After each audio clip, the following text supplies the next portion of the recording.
Good evening, everyone, and welcome once again to NEFL Playoff Football. Live from Bob Pates Stadium, Dick Hansen Field in Burnsville, Minnesota. Broadcasting live from the old iPad tonight.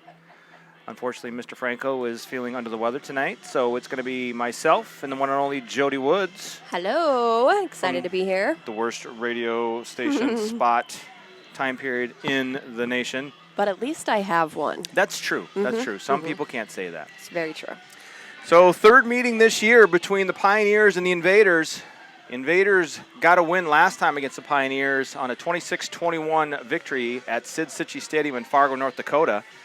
And tonight we are live from Burnsville, Minnesota, as I get things situated on the iPad.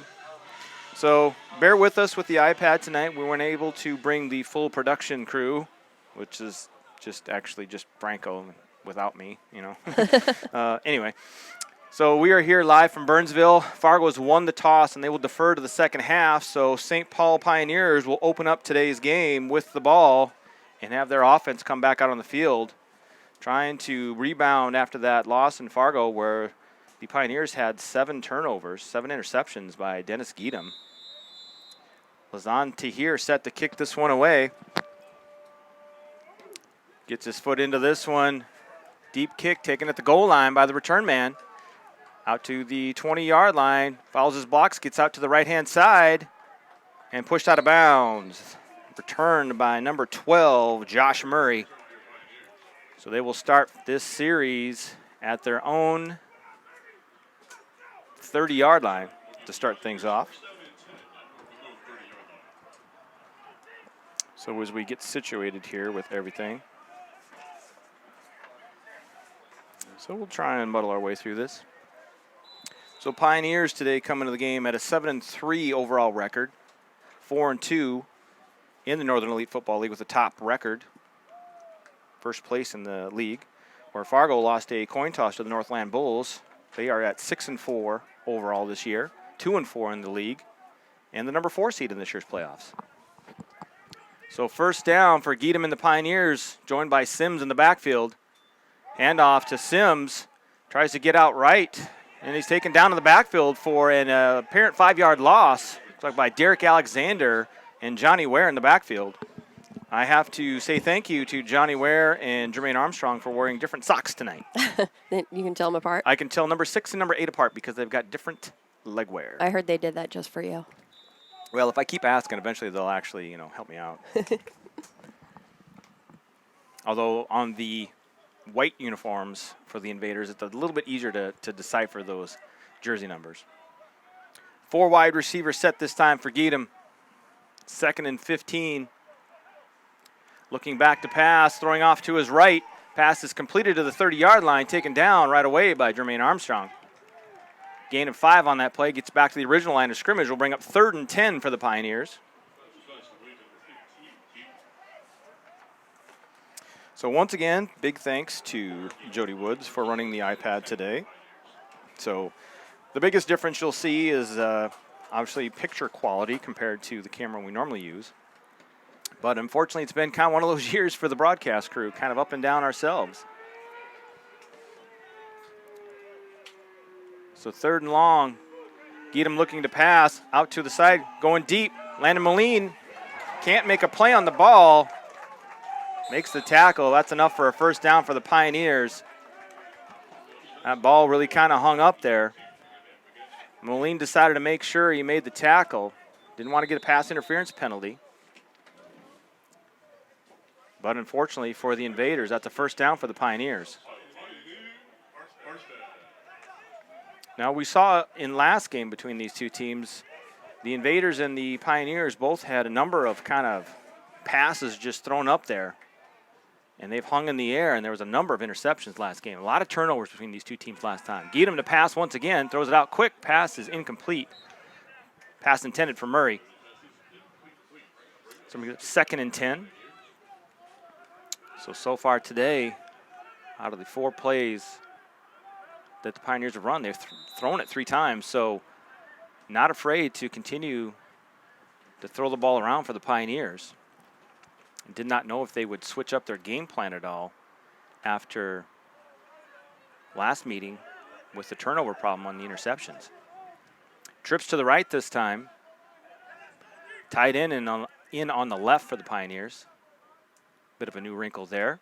Fakes the handoff. Geedem looking to throw. Passes it out. Over the middle. Complete. Inside the 30-yard line. Down to about the 27 for another Pioneers first down. Pass is completed to Elliott. 6'4" wide receiver. Found a spot in the zone there. Geedem was able to find him. The Invaders need to find a way to put some pressure on Geedem. Try and force some mistakes. This time the tight end switches to the right-hand side. 3 wide receivers, man in motion. Fake, give off the jet sweep this time. Breaks out of a tackle, fouls his blocks. Nice gain on that play, gains about 5 on that play. That was one of the plays the Pioneers went to in the second half against the Invaders up in Fargo, was that jet sweep. They'd run the jet sweep, they'd run the fake jet sweep and hand it to Sims up the middle. And then even after that, they could fake both of those and go to a pass play. Geedem's not necessarily one that wants to run the ball, but that is an option if you fake both of those. Man in motion again. This time they give it to Sims up the middle. Big hole, breaks the tackle. Down inside the 15, down to about the 11-yard line. That'll be another first down for the Pioneers. That fake on that jet sweep to DeBose makes the defense pause a little bit. Able to give it to Isaiah Sims, one of the league leaders in rushing every year that I think he's been playing in this league. So 1st and 10 once again for the Pioneers. Handoff once again to Sims, running to his left. Gains a couple there, maybe even close to 5. Gain of about 4 on that play, it looks like. Careful with the tape, Jody. I'm sorry. It's very delicate. I'm just getting the windowsill in the shot here, and I'm trying not to. It might just have to be there. It might just be there a little bit. That's going to be all right. 2nd and 6 now for the Pioneers on their opening drive of the game. DeBose wide right this time in that slot. This time they just straight handoff to Sims off to left-hand side, or right-hand side, excuse me. Taken down behind the line of scrimmage. Loss of 1 there. Will bring up 3rd down for the Pioneers. See if the Invaders can force at best a field goal attempt here, but Pioneers have been able to convert so far on this drive. Once again, this kind of reminds me of the second half up in Fargo, where they did become very patient and stuck to running the ball with Sims and DeBose. See DeBose in that slot there on the left-hand side. 3rd and about 8. Geedem looking to pass this time. Pass it out, passes low, incomplete, broken up by Derek Alexander. That'll bring up 4th down. And out will come the field goal unit for the Pioneers. So Invaders able to prevent a touchdown here, which is good, and we're going to force a field goal attempt by Eric Elstad, who last time up in Fargo was 3 for 3 on extra points, did not have any opportunities for field goal attempts. And this will be from the 17-yard line. This will be a 27-yard attempt by Elstad. 9:31 on the clock here in the first quarter. Snap, set, and the kick is up. And it is no good. So the Pioneers, after a 5.5-minute drive, come up with no points, and the Invaders will get the ball 1st and 10. I believe they'll start at their own 20 after that field goal attempt. Big stop for the Invaders right there. All right, word from our sponsors. First one up here is Otter Tail Minn-Dakota Coaches. They have been providing quality motor coach and school bus transportation for over 44 years. They can transport your group across town or across the country, and they are meeting the transportation need of your Fargo Invaders. They're already ready to go. They never give us enough time for commercials. So first offensive possession of the day for the Invaders. Javante Johnson leads the team out onto the field. And I guess we would have had time for another read. We thought they were ready. I don't know what the referee was doing. He was going to go check something with Chris Kelderman of the Pioneers. And it looks like we're ready to go. Dustin Lindgren starts in the backfield for the Invaders. 4 wide receivers set. Johnson looking to throw, passes it out. Pass complete to Brandon Jones down the sideline, still in bounds. Oh, stepped out of bounds at about the 42-yard line. Javante Johnson threaded that pass right over the top of the defensive back. Brandon Jones makes the catch. Enough for an Invaders first down. Are you coming there, Jody? I mean, we're doing our best here. You shouldn't have told people I'm running the camera. Well, I have to because I don't want to take any responsibility for whatever happens. Okay. First and 10 for the Invaders. Opening possession of the game for them. 4 wide receivers set once again. John Bonney in the slot to the left. Lindgren in the backfield. Handoff to him up the middle. Gets through the hole.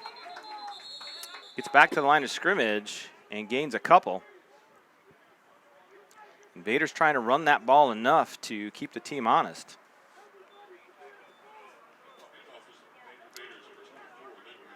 So 2nd and 8 now for the Invaders. The other semifinal game in the NEFL is the Northland Bulls traveling to Sioux City, Iowa to take on the Sioux City Stampede. Big shocker that these 4 teams made the playoffs. Swing pass out to Cornell King, slips and falls down. Not down yet, but eventually they will blow him down. Loss of about 5 on that play. Tried the little bubble pattern there. Unfortunately for Cornell, he slipped and fell down.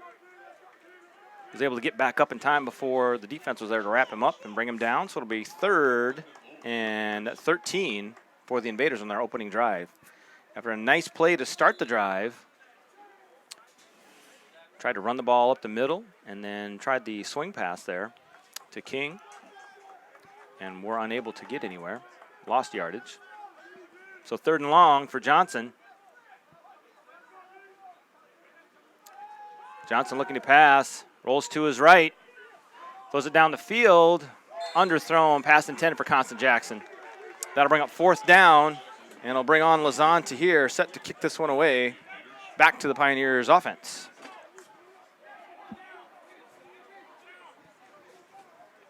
It's okay to hold it. It'll be fine, Jody. I'm just scared it's going to fall out the window. Don't fall out the window. That would be that would be less than ideal. So 7:24 on the clock here. I have to remember to update how much time is left since we don't have the clock on the scoreboard. 7:24 in the first quarter. 0-0 is your score. Lazan to here, set to punt this one away.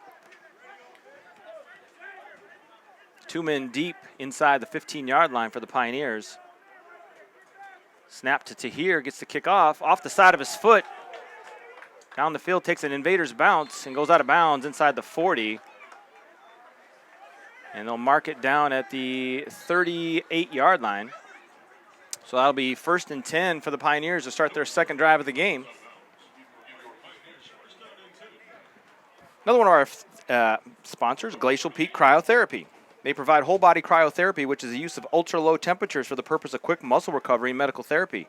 Client is placed in a cryosauna for a short duration of 2 to 3 minutes, which lowers your skin surface temperatures and significantly and stimulates receptors. If you're looking for improved health and fast recovery, cryotherapy is your answer. Giedem hands this ball off to number 22, taken out of the backfield. That's going to be a loss of about 5 there.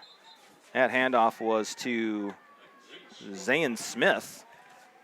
I don't believe he had any carries against the Invaders last game, so that's a new name for me. If I could get my Surface Pro here to recognize me. It can't see me. Maybe the sun's in its eyes. Trying to keep update on the statistics. If you want to keep track of the statistics at home, folks, Go to the northernelitefootball.com webpage, click on the game, and see the stats and a link to the game being played at the same time. Geedham with two backs in the backfield this time, looking to throw, looking off to his left, throws it out, loops over Jeremy Gordon, intended for Smith. That pass is dropped, incomplete, so that'll bring up third and about 14 here on their second possession of the game for the Pioneers. Oh, I see what the conference was with the referees earlier. They are getting the goalpost covers for ensured safety, because a lot of people will be running in the end zone today, I guess. Hopefully not for the Pioneers. Right. Just making sure you're paying attention, Jody. I'm there. So 3rd and long once again for the Pioneers. Last time the Invaders had them in this situation, they were able to get a big gain for a first down. Geedham looking to pass, looking off to his right, throws it out. Pass is caught, incomplete, missed tackle. Still on his feet, running across the field. Another missed tackle. Invaders need to wrap him up. And Josh Murray catches the ball and does all the work and gets inside Invaders territory down to the 40-yard line. Or maybe it's the 35, excuse me.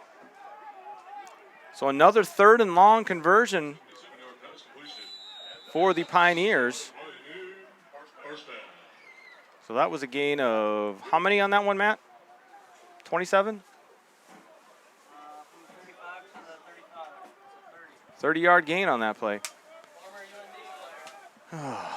Cannot let that happen. Former UND player on that pass reception. So 1st and 10 once again for the Pioneers. Handoff, this time to Sims up the middle. Try to soften up that defense with the passing game and then get their running game going. Invaders and Bulls are both two teams that really like to be able to pass the ball a lot.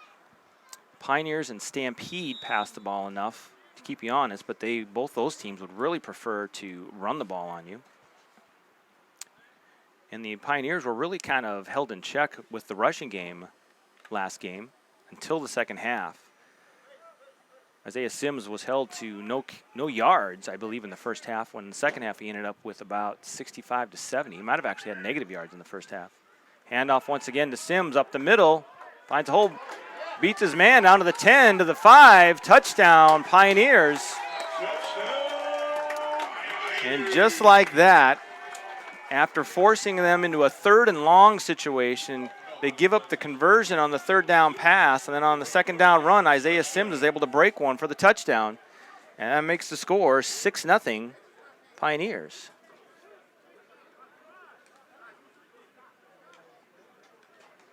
And that should be right. So Elistad comes out for the extra point attempt. Missed a short field goal attempt last drive. High snap, kick is up. And that one is good. Nope. I messed it up. You got a long hold. Oh, you got to hold it. Yep. Oops. Wrong team. It won't do it until I finally click done. No one knew. So therefore, at 4:54 to go in the first quarter, your score, Pioneers 7, Invaders nothing. We'll be right back after this message.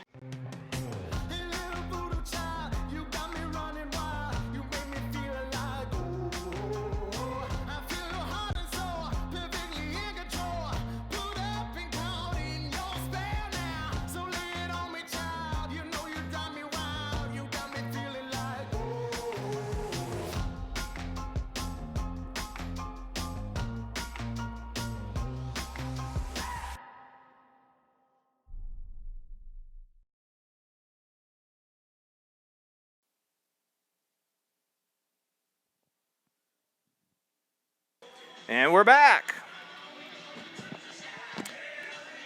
So St. Paul strikes first, 7-0 your score. 4:50 go in the first quarter. Update in from the Midwest Premier Football League.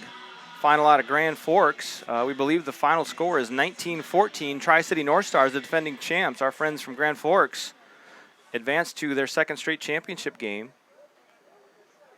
They will play the winner of the Lakes Area Snowmen and the Bismarck Moorhead Veterans or Wolves, depending on which team you're originally a fan of. Kick return is taken by Derek Alexander at the 15. Continues following his blocks out to the left. Good return for Derek. Gets it out to about the 33-yard line where the Invaders will start their second possession of the day. And as somebody recently said, I'm just fired up to be here today. We are all fired up to be here today. Thanks, Steve. I believe that the other game in the NEFL playoffs should have started at 7 o'clock as well. We'll try and give you updates on the score of that game as well.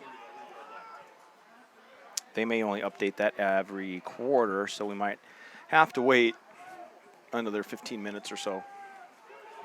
Pass is incomplete. Quick pass out to Brandon Jones, I believe, or was that Constant Jackson? I think it was Constant. I was looking down at stuff on my computer. My bad. So 2nd and 10 for the Invaders. It's very early in this game, but I know the Invaders and their coaching staff would like to put a drive together here. Do not want to let that momentum sit on the sideline of the Pioneers for too terribly long. So 2nd and 10 for the Invaders. Johnson back to pass with time. Throws this one out deep. It's got Constant Jackson, but overthrows him. And that'll be 3rd and 10. Had Constant Jackson had a couple steps on his defender there, but unfortunately Johnson overthrew him. So it brings up 3rd and long for the Invaders. Now if the Invaders could capitalize on a 3rd and long situation, I would be just fine with that, Jody. Me too. A little water, refreshment. So 3rd and 10 for the Invaders. Second possession of the day for them. Trips to the right. DeCoury wide to the left. Lindgren in the backfield. Johnson is going to have to roll to his right. Has to throw this one out. One-handed attempt made by Brandon Jones. If he would have caught that, it would have been a gain of maybe a yard. So 4th down for the Invaders. We forced to punt after a 3 and out. We'll see if Lazante here can get a better kick this time. So a nice evening here in Burnsville. My watch says it's 82 degrees, but with some cloud cover, it's not too bad out tonight.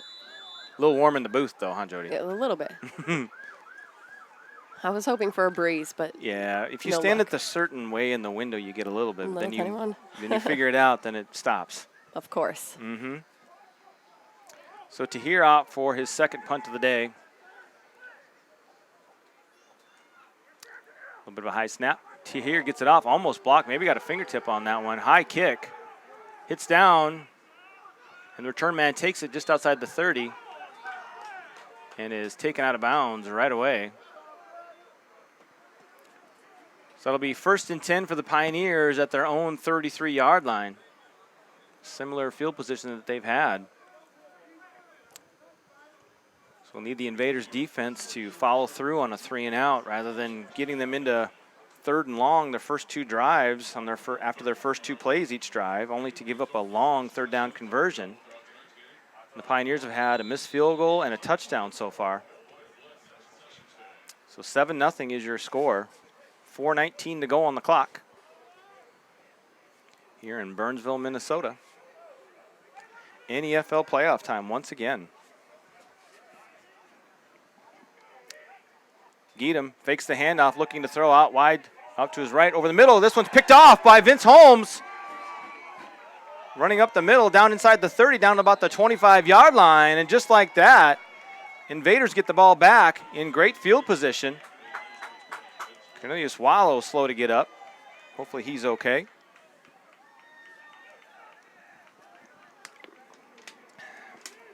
So Let's do this. okay.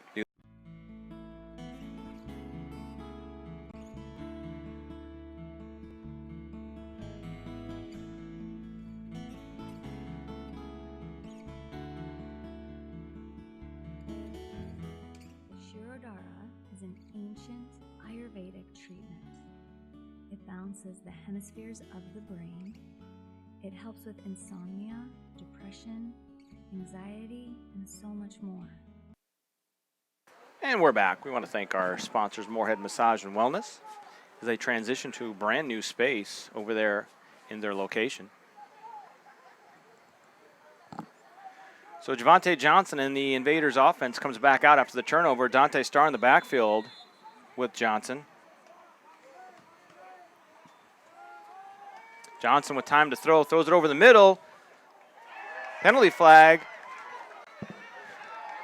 Saku Dakuri into the end zone for a touchdown. Penalty flag is down. We'll see what the penalty is.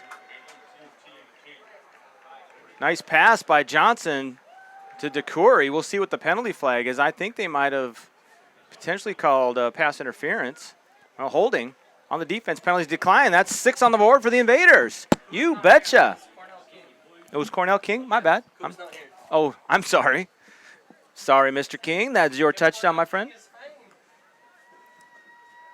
It's okay, Jace. I We know. He's probably wearing the wrong color socks. No. Koo is number 7, and Cornell King is twice that much as number 14.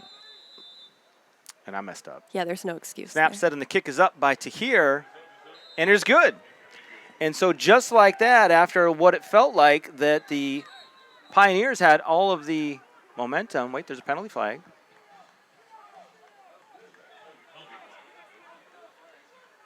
Kick was good.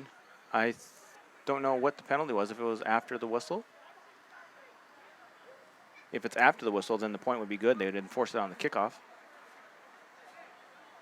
Unsportsmanlike conduct on the Invaders. Try is good. So it is 7-7 here in the first quarter with 3:59 to go. Just as the Pioneers had seized control of this game, going up 7-0 on an Isaiah Sims touchdown run. Their next possession, turnover on the interception. And then the Invaders strike quickly with a touchdown pass from Javante Johnson to Cornell King. I believe that was 28-yard touchdown strike to tie the game up. So as we get ready for that, do that one. Discovery Benefits. Nope, not that one. Oh, There you go. Discovery Benefits. We'll get it. Discovery Benefits is award-winning, people-centered. The cornerstone of our business is to provide responsive and flexible administrative services that create value for our clients and their employees. We are a customer-focused organization blending people and technology to provide high-quality customer service and administration. That's Discovery Benefits. Now, just tap it again, and it goes away. It's already gone. There you go. Good job. Way ahead of you. There we go. I don't remember what this one is. I like to think that I Pretty know. cool. Pretty damn cool. Thank you. I know, right? So Tahir will get set to kick this one away after the tie game now. Kick inside the 20-yard line. Taken down that time by Cornell King. Gets the touchdown pass, makes the tackle on special teams. Nice job, Mr. King. So the Pioneers will start their next possession, the last one, which was ended by an interception. We'll see what happens this drive. Do you want it zoomed in a little bit, Jody? I think we could zoom in, maybe just see this. Maybe just a touch. Oh, it didn't stay zoomed in for me, that's why. Yeah, I think that'll be better. First and 10 for the Pioneers, man in motion. Handoff to the jet sweep, taken down in the backfield by the Invaders. Loss of 2 on the play will bring up 2nd and 12 from their own 45-yard line.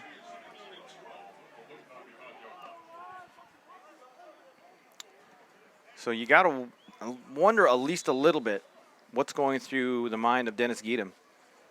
7 interceptions up in Fargo, and then last drive has another interception. I know he's a NEFL veteran quarterback. However, though, you don't want to let anything get in your head and mess with doing what you need to do for your teammates. So 4 wide receivers set this time for the Pioneers. Geedham looking to throw out to his left. Pass caught this time. Taken down by Landon Moline and the rest. Antoine Phillips and Johnny Ware right there.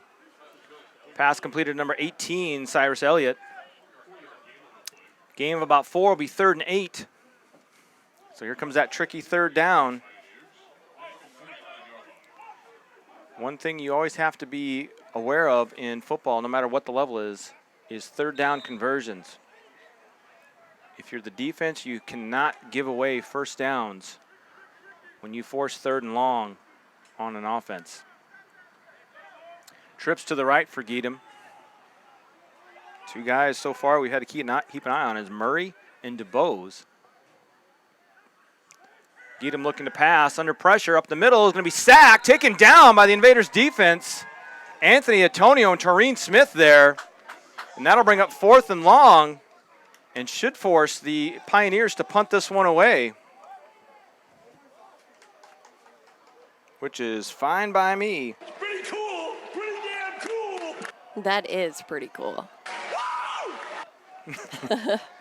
I don't know if you know this, Jody, but Steve Ballmer had a press conference where he introduced 2 new players to his Los Angeles Clippers, Kawhi Leonard and Paul George, and he was pretty fired up, as only Steve Ballmer can be. Pioneers a man short on the punting unit.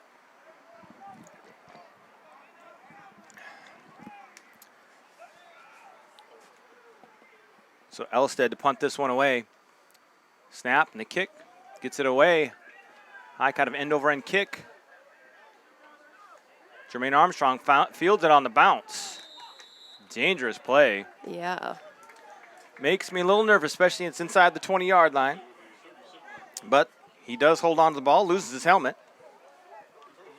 All right, push the Dot's pretzel one, please. All right. Dot's Homestyle Pretzels are a family snack created many years ago by Dot and her family kitchen. The first taste says it all. These pretzels are an addicting gourmet snack loved by many all over the country. You can find their delicious pretzels in Fargo at Cashwise, Shields, and Vintage Point. Dot's Pretzels. I'd like to send some healing vibes out to Mr. Franco. He's got a man cold. And we all know how they get when that happens. I kid, Franco, I kid. It's not a man cold. It's a man cold. Oh, he did say very nice, but I'm not sure what he was referring to. I don't either. I'm sure it was something I did. I know. Javante Johnson with time, passes it out. Man is open. Cornell King once again down the sidelines. Puts his shoulder down. Gains a few extra yards. Unfortunately, as he puts that shoulder down, he gets knocked down himself. But Cornell King wide open. Gain of about 15 or more on that play. Brings up first down. Absolutely. Nice read by Johnson. Saw the man open. King was able to catch it and make his way down the sideline for a first down. Nice play by the offense. We're under a minute to go here in the first quarter. Johnson, quick pass to Brandon Jones this time. Gets to the outside, follows his block of Constance Jackson, gets knocked out of bounds with 30.1 seconds left in the first quarter. Gain of 8 on that play. That'll bring up 2nd and 2. So depending on if they are able to get out. Oh, they started the clock again already. My bad. I'm never sure how they do this. Usually it's figured it doesn't start again until the ball is snapped. But they start it once it is placed. Set. Yep. So this should be the last play of the first quarter.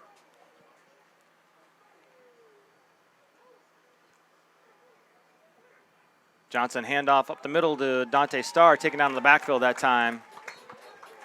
Loss of 5 on that play, tackled by number 76, Tyrell Sledge, who was there as soon as Dante Starr got the ball. So after 1, your score, St. Paul 7, Fargo 7, live in Burnsville, Minnesota. It's the NEFL playoffs. We'll be back right after this.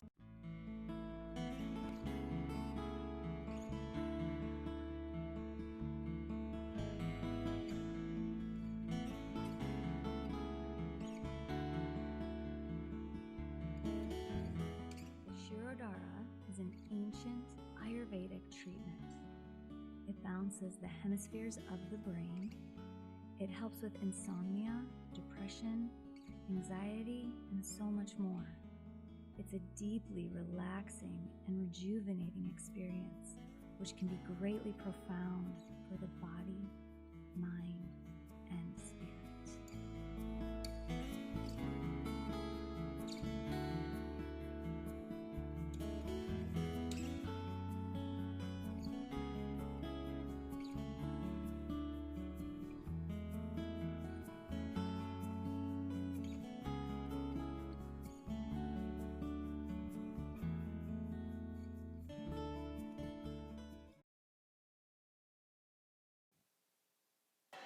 Welcome back to Burnsville, Minnesota for the start of the second quarter of the NEFL semifinal between the St. Paul Pioneers and your Fargo Invaders here on Fire Network.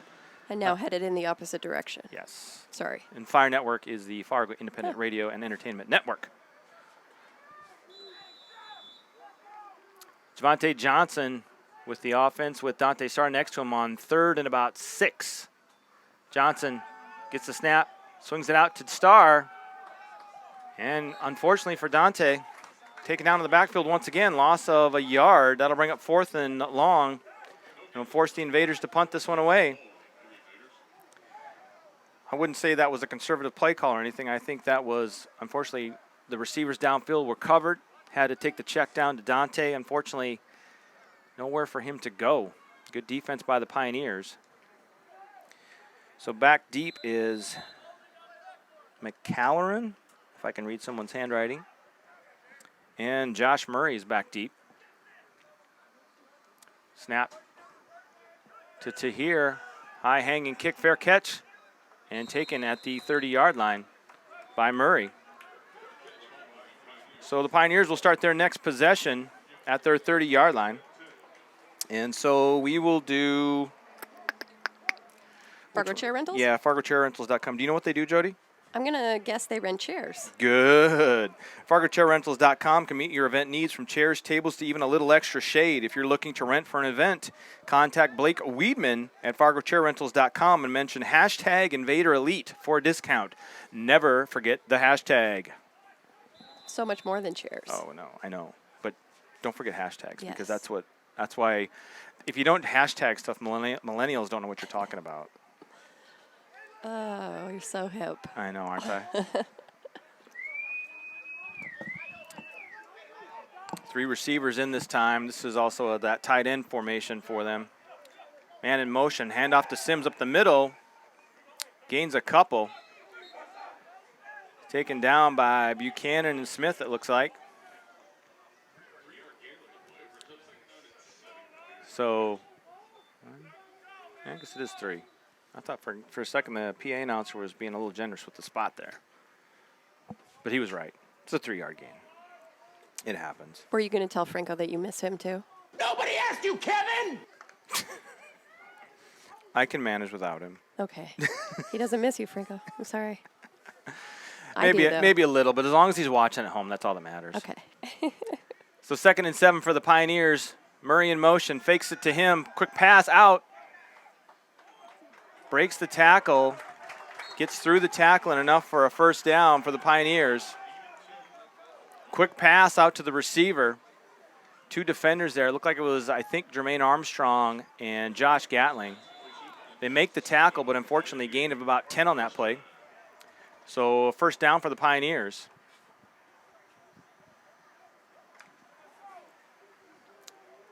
So as the Pioneers try and regain the momentum they had after taking an early 7-0 lead. 12:55 and counting on the clock here in the second quarter. Geedam looking to pass, throws it deep. Passes over the head of Johnny Ware. Pass is uncatchable. Johnny trying to ask for offensive pass interference, and I don't think he's going to get that call. Oh, my Surface tablet, I finally in the right distance. It recognizes me. Isn't that nice, Jody? I don't even know who you are anymore. Right?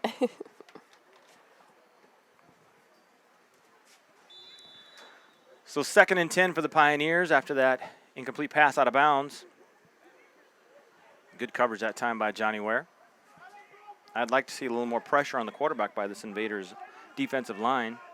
2 backs in the backfield this time, along with 1 tight end. Hand off to Sims off the left-hand side and taken down right at the line of scrimmage by Anthony Antonio. That'll bring up 3rd and 10. So the Invaders forcing the Pioneers into another 3rd and long situation. Another time for the defense to step up and make a play here and force them to punt.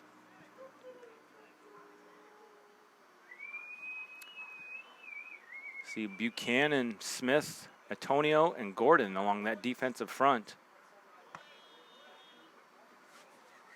Pioneers taking their time. I don't see they have a play clock around here? No, I guess not. Some fields have a play clock, which is nice to see how close they're getting to a delay of game penalty. Pioneers fake the handoff to Sims. Broken tackle that time by Murray, and he'll gain 18 on that play. And that's enough for a Pioneers first down. Landon Moline had a chance to wrap him up and prevent the first down. DeBose was able to spin out of that and keep going, then was finally taken down, but enough for a first down. Invaders allowing them to move the ball down the field. Handoff this time. Penalty flag is down. Penalty flag prior to the snap. Smith on the carry gains about 4. We'll see what the penalty is.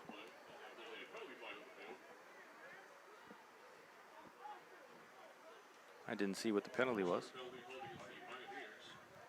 Ooh, holding Holdings. against the Pioneers. So that'll back them up 10 yards. A little repeat. First down.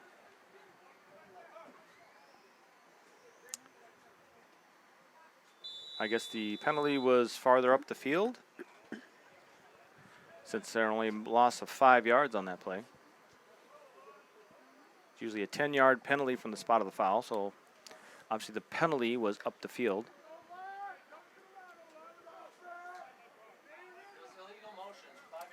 Oh, I thought the guy said holding. He Gotcha. did on the speaker. Timeout, Pioneers. And no. We'll do a read instead, Okay. because I don't have some of the other ones. Ooh, do I have all of these? I don't think I have these. So we're going to have to just wing it. So just read that one for me, Jody. All right. Fargo Party Tents. Oops. Ooh, Sorry. Wrong. turned me off. All right, Fargo Party Tents is an event rental company specializing in wedding rentals, graduation rentals, and corporate event rentals, tent rentals, table rentals, chair rentals. Fargo Party Tents has white, clean tents, tables, and chairs. That's Fargo Party Tents. Do I have? I have to get that. What? TailgateMaster.com is proud to announce their sponsorship of the Fargo Invaders. Why wait till fall? Start tailgating now. Consider this your official invite. Come join us tailgating at all home games with TailgateMaster.com. Unfortunately, we're on the road today. Can maybe add that later, but I'd have to get it to the iPad for that graphic, so no worries. I didn't know we were going to be using the iPad. I didn't know I had to have all the graphics today because I was unprepared for that situation. This is what happens when we don't have Franco. I know, everything falls apart. You're truly, truly missed, Franco. 1st and 15, fakes the handoff. Geedham looking to throw this one out deep. Overthrows his receiver. I don't know that DeBose would have been able to track that one down in bounds. That'll bring up 2nd and 15 for the Pioneers.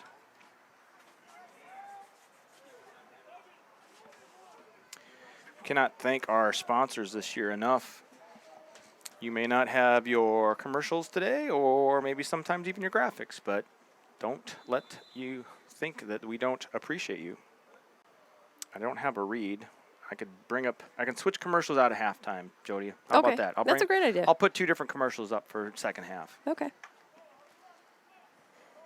I'll have to pick which 2 I want to do, see which one's my favorite. Who sponsors us even more next year? That's what it comes down to. So 2nd and 15 for the Pioneers. Geedham looking to pass. Pressure coming off the edge. Pass is caught at the 35. And they will mark him down at the 36-yard line. So gain of about 9 on that play. So that'll bring up 3rd and 6 now for the Pioneers at the 36-yard line of the Fargo Invaders.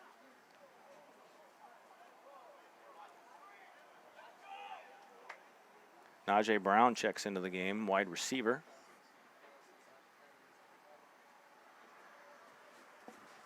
.9:59 and counting in the second quarter. Pioneers taking their time in the huddle. Make sure they get the play right. Trips to the left.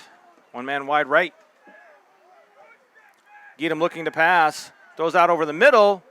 Almost intercepted that time by Vinny Holmes. Off his fingertips. Would have had to just snatch it right off the grass or turf in this situation. That'll bring up 4th and 6.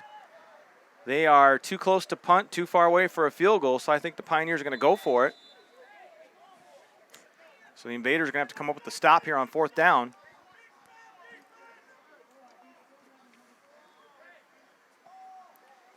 Pioneers once again taking their time in the huddle.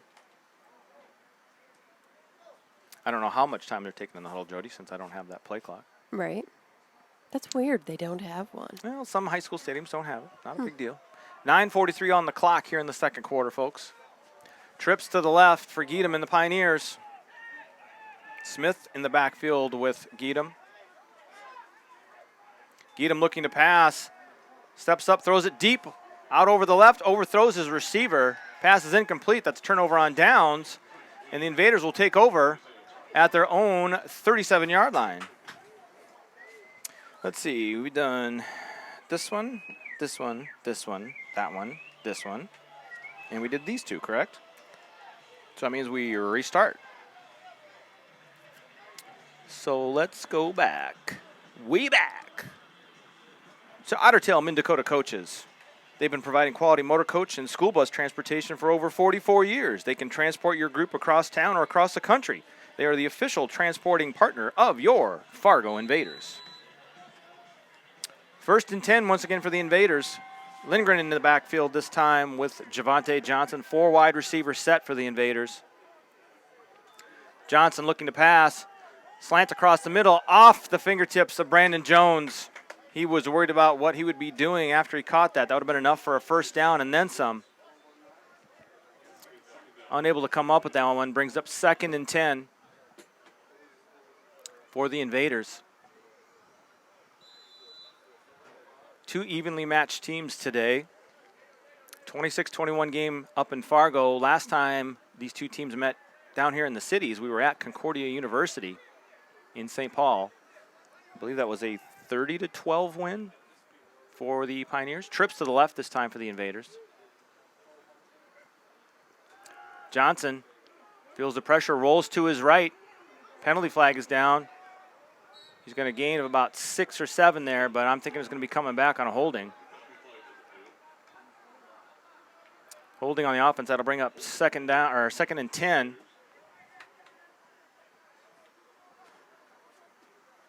That game over at Concordia University, 18-point game.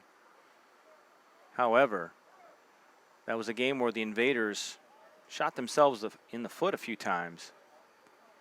A fumble return for a touchdown against them, a couple of interceptions that set them up in field goal range, and a touchdown. And I think they also had a safety on a blocked punt. So when you give away points to a team like the Pioneers, that's not going to make things easy for you to win. Got to make sure you are not making mistakes that are costing your team points. Johnson back to pass. Has some time throwing this one out to John Bonney. Floats it, and it's going to go out of bounds. So 3rd and 20 for the Invaders. Pass intended for John Bonney. Trying to give his man a chance to just go up and make a play on that one. Unfortunately, that pass drifted out of bounds. Johnson didn't have as much time as he wanted due to the fact there was some significant pressure coming from the Pioneers. So 3rd and 20 for the Invaders. I don't know if they'll be conservative and just try and run something here, or if they're going to try and pick up this all in one chunk. But this is an area where over the season the Invaders at times have had some turnovers that have really hurt them in games. And a high snap over Javante Johnson. He's got to make a play on it. And that ball is still loose and recovered kicked out of bounds. And that'll be a safety. And I would like to say that I told you so, but I literally was just telling you so. So I don't know, did I jinx it or did I just call it? I mean, I'm going to go with I think you jinxed it. And I'm sorry I kind of didn't catch that on camera. So a high snap over Javante Johnson's head. Battle for the ball, ends up getting knocked out of bounds. And that's 2 points for the Pioneers with a free kick coming for the Invaders from their own 20-yard line. So just like that, the Pioneers take a 9-7 lead with 8:55 to go in the second quarter. And as I was just harping on, mistakes have been what has prevented the Invaders from being more than an average football team this year. 2-4 in this league with mistakes against the Stampede in 2 games, the Pioneers in 1 game, the Bulls in another game. Those are opportunities you don't get back. And when you have plays like that, a high snap when you're at your own 30-yard line and the ball goes 30, 40 yards out of bounds, out of the back of the end zone, and costs you 2 points, I mean, you cannot make mistakes like that if you want to win a championship. He said somebody's up 10-0 at the end of the first, but I didn't hear. What's the score, Matt? 10-0. Who? Sioux City Stampede lead the Northland Bulls 10-0 at the end of the first quarter down in Sioux City, Iowa at Bishop Heelan Stadium. So Tahir set to kick this one off from the Invaders' 20-yard line after the safety. End over and kick by Tahir. Good kick taken by the return man at the 22-yard line. DeBose with some room. Tries to get to the outside, breaks a tackle, and taken down at about the 49, 50-yard line. Taken down once again by Cornell King. So now we got to shift gears for the Invaders and get that defense out there and get them to get a stop once again. And one of the biggest things that the Invaders defense has been doing is keeping them in the game. However, when the offense gives away points, it's tough to win these games. So now that you give the ball back to the Pioneers at the 50-yard line with the lead, now you need a big play once again on defense. 2 tight end set, running the play up the middle to Sims, running hard, gains about 3. And as I step on my cord, it's not good. Don't like that. Winner of this game will play the winner of the Northland Bulls and Sioux City Stampede. If the Stampede win and the Pioneers win, the game will be up here in the Twin Cities. I would venture a guess the game would be here, but I don't know if that's set in stone.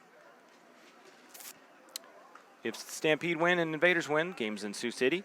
If if Northland wins and Fargo wins, the game would be in Hudson, Wisconsin. Now that that's all squared away. Handoff once again to Sims up the middle, finds his way through the middle there, and gets enough for a Pioneers first down. One thing I'm always kind of curious about is why the Pioneers don't just stay with that power running game and stay with that rather than trying to go back to the passing game, which has been pretty hit or miss for them. Obviously trying to keep the defense from just stacking the line of scrimmage and forcing them to pass. Try and keep teams off balance. But right now, Pioneers going with the 2 tight end set.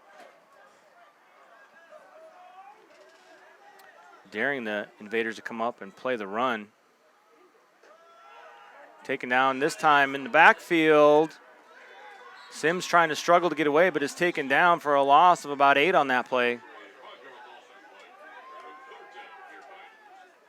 They will mark him only a loss of 5.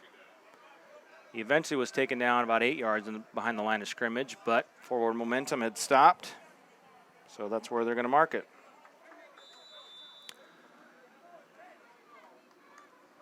So 2nd and 15 for the Pioneers. As we motor along through the second quarter, 6:39 on the clock and running. Past the halfway point of the second quarter already. Geedham with trips to the right this time, 1 wide receiver wide left. Geedham looking out to his right, tipped. Passes tipped and incomplete. I think Jeremy Gordon got a hand on that one. So 3rd and 15 for the Pioneers. Invaders need another stop on 3rd down. Cannot give up a first down on a third down conversion once again.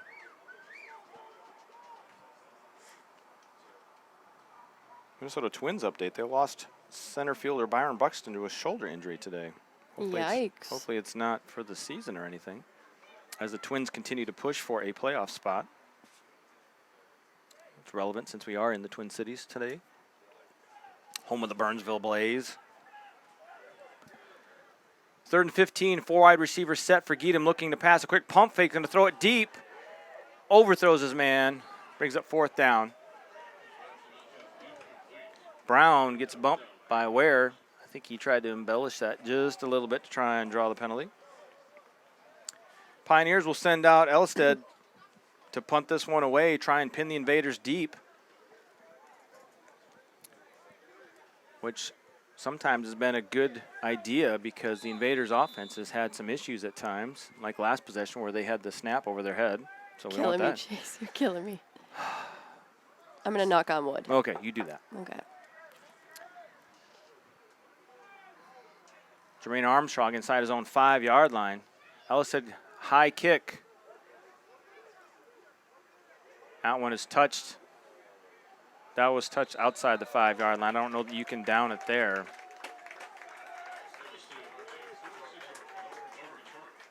So first down for the Invaders. We'll be back right after these messages.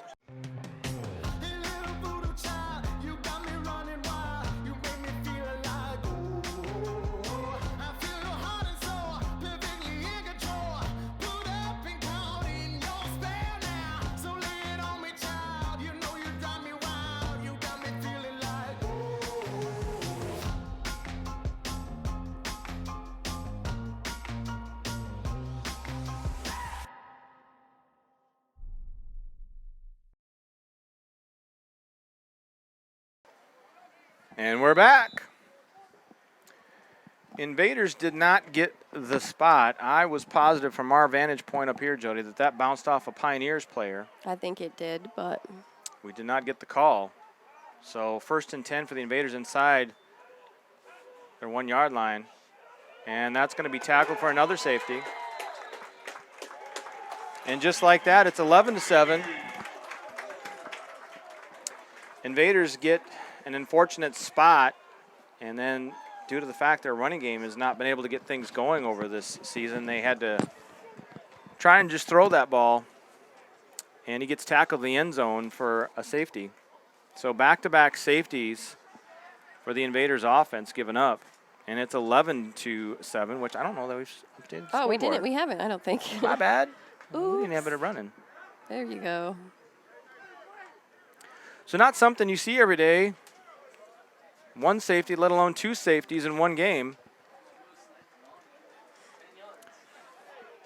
I don't really agree with that spot, and I think it hit one of the Pioneers players. And I mean, granted, the ball might have eventually rolled that way anyway, but it looked, from my vantage point, that it hit off of one of their players.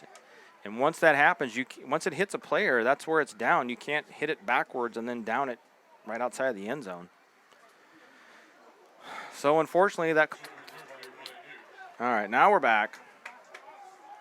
A little bit of an issue there with the app. They've been doing really good for a really long time, and now we just had a little bit of an issue there. So there's that. But I may need to zoom in again. How do we do that? Click on this. Yep. And zoom that to about 125-ish. Or one Or more. 40. Yep. And then we should be okay. Okay. So 1st and 10 for the Pioneers at the Invaders' 38-yard line.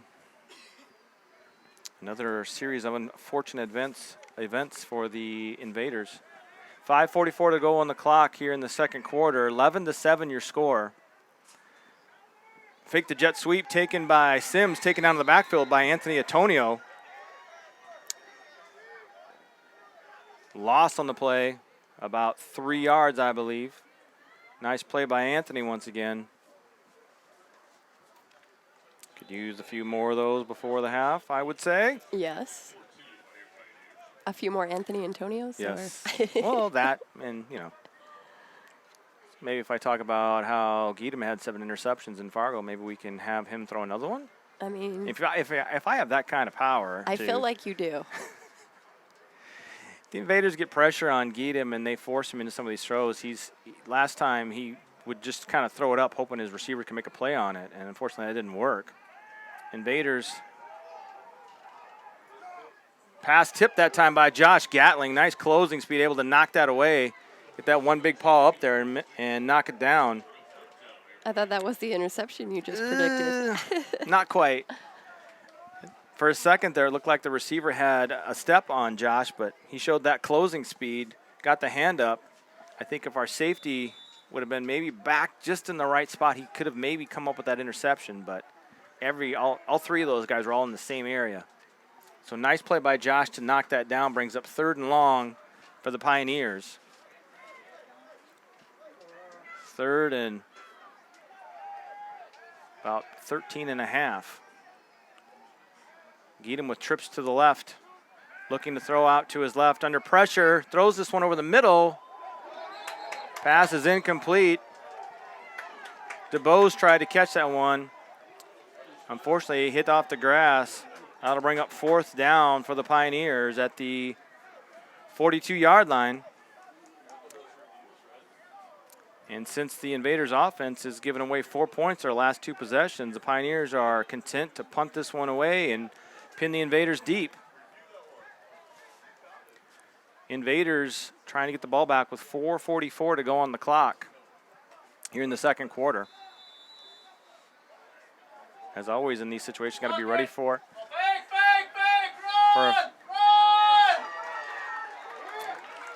taken down, but that's going to be enough for a first down. You got to be aware when Isaiah Sims is out there, and he's been up as the personal protector for the punter. He was able to take that one, catch the Invaders unprepared, and gain about 16 yards on that run, enough for a Pioneers first down.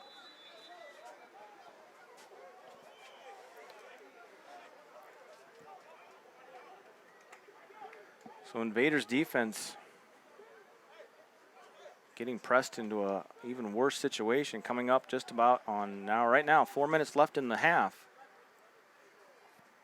Here in Burnsville, Minnesota, 11-7 your score. Pioneers leading. Tight end on this formation, trips to the right. Sims going to run up the middle, tries to pick his way through there, but nowhere to go. Greg Stem and Jermaine Armstrong, I believe, on that tackle.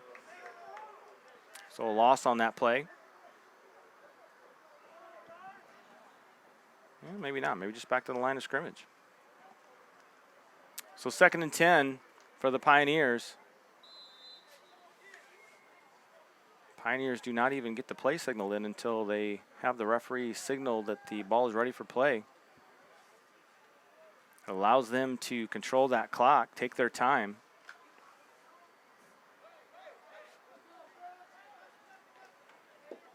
Just about to 3 minutes now.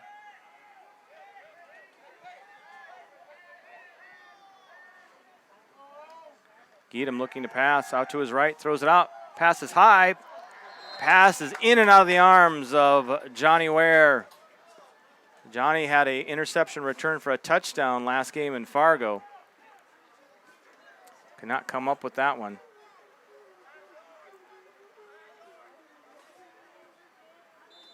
So 3rd and 10 for the Pioneers at the Invaders' 26-yard line here in the late stages of the second quarter.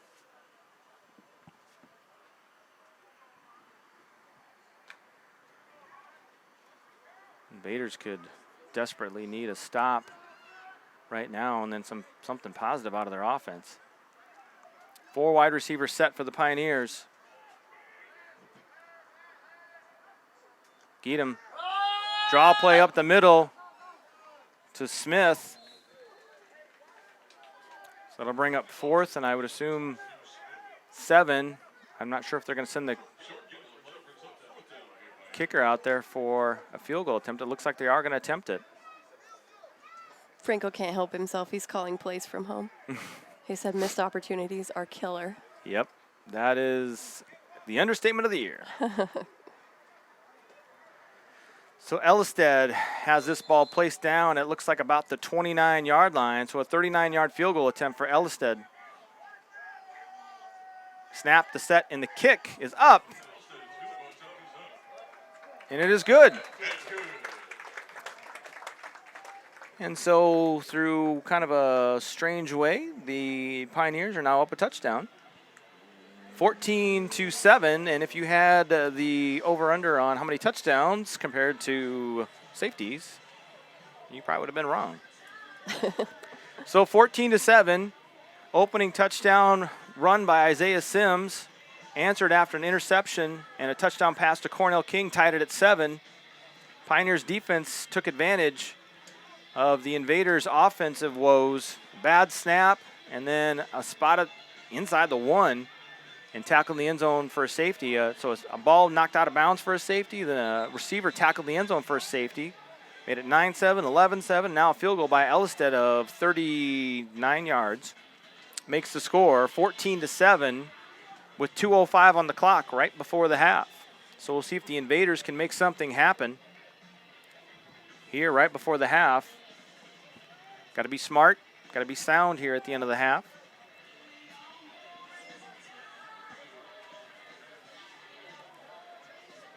So we'll see if the Invaders can get a good return to make some things happen.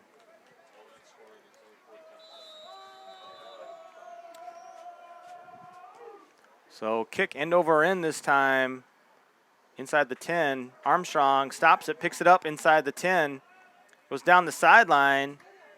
Big hit, knocked down. Out past the 25-yard line. And that'll start 1st and 10 for the Invaders.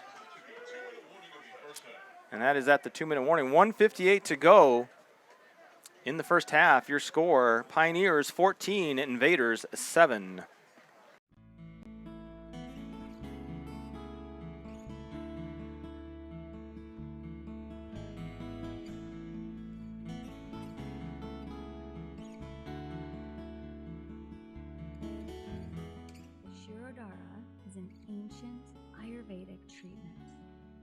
Balances the hemispheres of the brain. It helps with insomnia, depression, anxiety, and so much more. It's a deeply relaxing and rejuvenating experience, which can be greatly... As always, thanks to our sponsor, Moorhead Massage and Wellness, located in beautiful downtown Moorhead, Minnesota. Javante Johnson looking to pass this on to John Bonney, out just a bit wide, can't connect. That was rare. He catches everything. He does, but I think where he had planted and stopped, he threw it just a bit outside. And John Bonney was not able to come up with that one. So 2nd and 10 for the Invaders. 1:54 to go on the clock here in the first half. 14-7 is your score. So once again, Invaders put themselves in a difficult situation by giving up a couple safeties on offense. And then Pioneers get a drive and get a field goal. Johnson throwing this one deep once again to John Bonney. Overthrows in and out of the hands of the defensive back, Anthony Sanders. That'll bring up 3rd and 10 for the Invaders. So they get the ball to start this drive with 1:58 on the clock. Back-to-back incomplete passes. We've run 10 seconds off the clock. Not exactly ideal.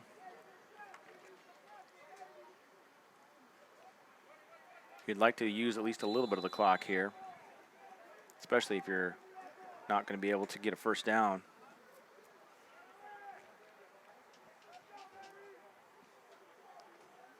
Some confusion in the play call, so Jackson and Jones have to hurry up back to the huddle and get some additional information.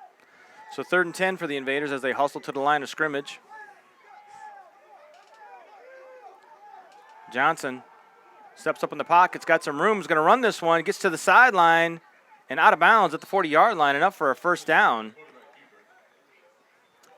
So nice. Sometimes you just got to do it yourself. Well, absolutely, and that's, I mean, sometimes he doesn't do that as much as I would like to see him run the ball himself. Just because you want to be, as a quarterback, you want to be sit back in that pocket. Mm-hmm. But, sometimes you have to do it. I was just checking stuff. I didn't want to mess with the Zoom. Did you want to change the quarter? Oh, yeah. Still says first on there. I just didn't even noticed. notice that. Right, there we go. Now people are not so confused as what I keep talking about second quarter for. Right, like what's going on? Johnson with time steps up. He's going to run this one again. Makes a move to the outside. He's going to get out of bounds. Stop the clock once again. 1:33 on the clock. I mean, Gain of about 7. we could win the game like that. I have no problem with any which way you can get the ball in the end zone for the Invaders. Javante will run the ball if everything breaks down. He'd at least prefer to attempt to get that ball downfield to one of his wide receivers. Right. And I don't blame him, but if the play's not there, and the defensive backs are way down the field, take what you can get and live to fight another down. So 2nd and 2 for the Invaders after back-to-back runs by Johnson. Johnson swings out to Lindgren. Somersaulted over top of the defender, taken down at the 41-yard line, but that's enough for Invaders' first down. Invaders need to keep the momentum going, keep going, kind of hurry things up on the offense, taking their time right now. 1:10 on the clock here in the second quarter.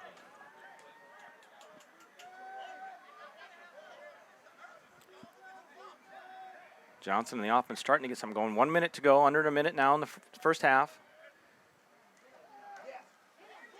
Johnson under some pressure is going to roll away. Going to throw this one away, stop the clock. With 49.9 seconds to go in the first half, Invaders have all 3 timeouts left. That time the Pioneers look like they sent some pressure from their linebackers. Forced Johnson to roll to his left. That's not the direction he would like to be able to roll out to. He would like to roll to his right as a right-handed quarterback. So 49.9 seconds on the clock here in the second quarter. 14-7 your score. Pioneers lead the Invaders. Semifinals of the Northern Elite Football League. Pioneers blitz again. Johnson gets his pass off. Overthrows Cornell King. Penalty flag is down. Defensive back still running down the sideline. He's got one man to beat. And he's going to go all the way for a touchdown. We'll wait and see who that penalty is on. Right. Touchdown Pioneers on the interception. But there is a penalty flag down. We'll see what the penalty is. 32 seconds left on the clock. It looks like it may be on the Pioneers. I'm hoping it is, Maybe because I'm just otherwise wishful thinking. that is not a good way to go into halftime. Right.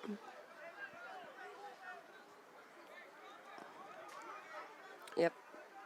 It does appear. Holding on the Pioneers, so that'll negate that touchdown, thankfully for Invaders fans. Ooh, a lucky break for them. Yep.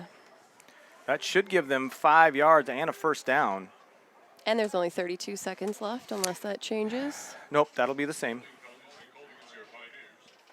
So 2nd and 5, or excuse me, 1st and 5, I believe. Or it'll be, I know what it is. 5-yard penalty, automatic first down. I'll get it straight yet. So 1st and 10 for the Invaders at the Pioneers' 36-yard line. I don't want to get ahead of ourselves. I know, I got a little excited there based on that play. I was not real happy with that play. Trips to the left this time. Referee blows the whistle. Pioneers take a timeout. We'll try our commercial for more head massage and wellness one more time.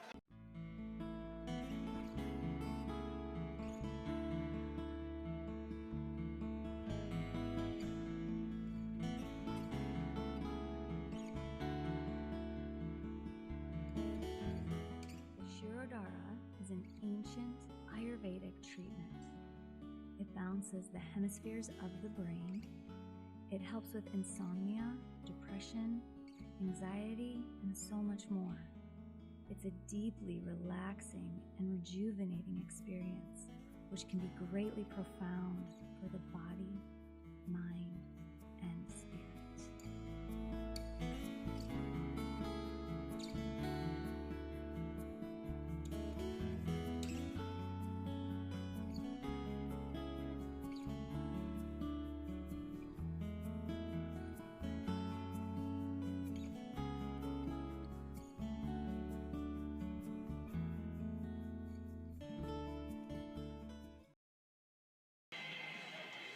And we're back.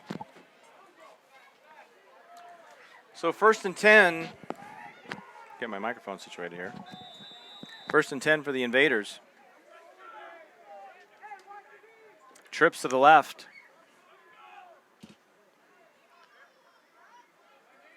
Johnson taking his time before getting this snap off. Johnson swings it out to Lindgren.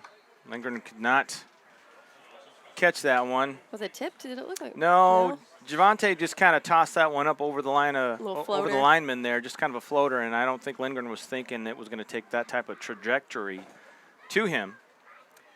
So that'll bring up 2nd and 10, 28 seconds left on the clock. Invaders at the 36-yard line, so if you want to try a field goal, that would be 36-43, a 53-yarder, which is outside of Lazan Tahir's range, at least from what I've seen him kick. However, most kickers would say they could make it. Trips to the left once again. Johnson throws it over the middle, passes in and out of the hands of Cornell King. That'll bring up 3rd and 10. He tipped that when he gets his hands on it, but unfortunately when he does that with 2 safeties just kind of hanging out back there, that ball gets tipped up. Scary play. It is. A lot of times when a receiver comes across the middle and just gets a hand on the ball and tips it up, that safety's right there to pick it off. Down to 22. 22 seconds left on the clock, 22.4 to be exact. 3rd and 10 from the 36-yard line of the Pioneers.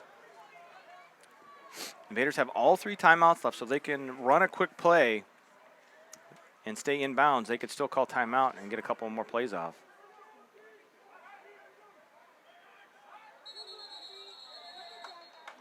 And it looks like we're going to have back them up 5 yards. One of the offensive linemen for the Invaders, after they got set, kind of just moved his foot a step back. And that'll make it a little more difficult. 3rd and 15 now for the Invaders.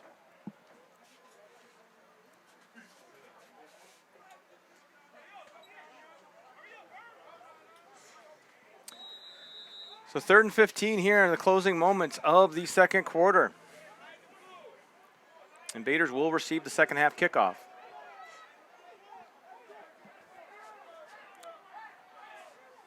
Third and 15 from the 41. Johnson doesn't have much time, rolls to the left, rolls to his right, and is taken down, sacked at the 40-yard line. Loss of 19 on the play, so that'll be 4th and a country mile for the Invaders. 6 seconds left. And Pioneers are going to wisely call timeout to force the Invaders to punt this one away, see if they can get a big punt return.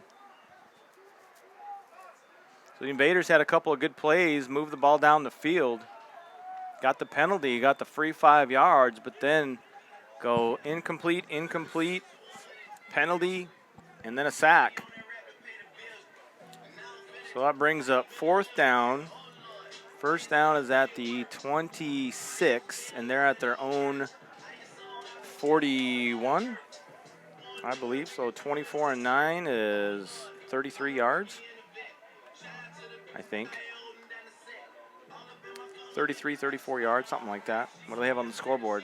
They only have it as 3rd and 15. They haven't updated the scoreboard. And they adjust the clock to 9 seconds left. So that's unfortunate. So 9 seconds left here in the second quarter. The Invaders get set for their punting unit out there to punt this one away. So don't have to go away at halftime. You can leave this running. We'll come back after halftime. End over end kick, hits, and bounces. Don't touch it, let it bounce! And that's end of the first half right there. So after one half of play here in Burnsville, Minnesota, what started as a pretty good, clean game between the two teams got a little sloppy for the Invaders, and your score at halftime, St. Paul Pioneers 14, Fargo Invaders 7 at halftime. We'll be back in about 15 minutes, so come back, relax, enjoy some football. We'll see you in a bit.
Welcome back to Bob Pat Stadium here in Burnsville, Minnesota for second half action of the St. Paul Pioneers hosting the Fargo Invaders. Your score 14-7. St. Paul leads Fargo. Jermaine Armstrong back deep to return this kick from Elstead. High end over end kick taken by Armstrong. Ball's loose. Picked up by, I believe, that was Jordan Perkins. Armstrong tried to catch that one, bounced off his shoulder pads, loose on the field.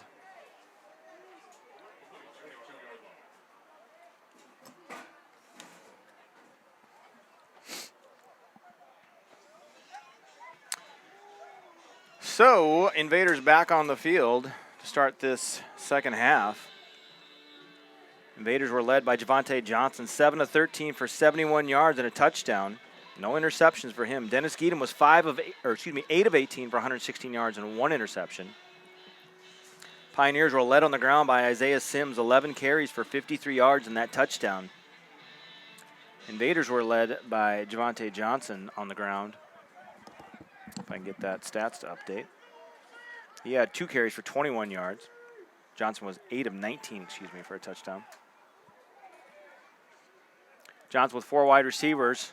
He's got time, looking to his right. Throws it out deep. Throws it over the head of everybody. Pass intended for Constant Jackson. Invaders trying to get something going on the offensive side of the ball.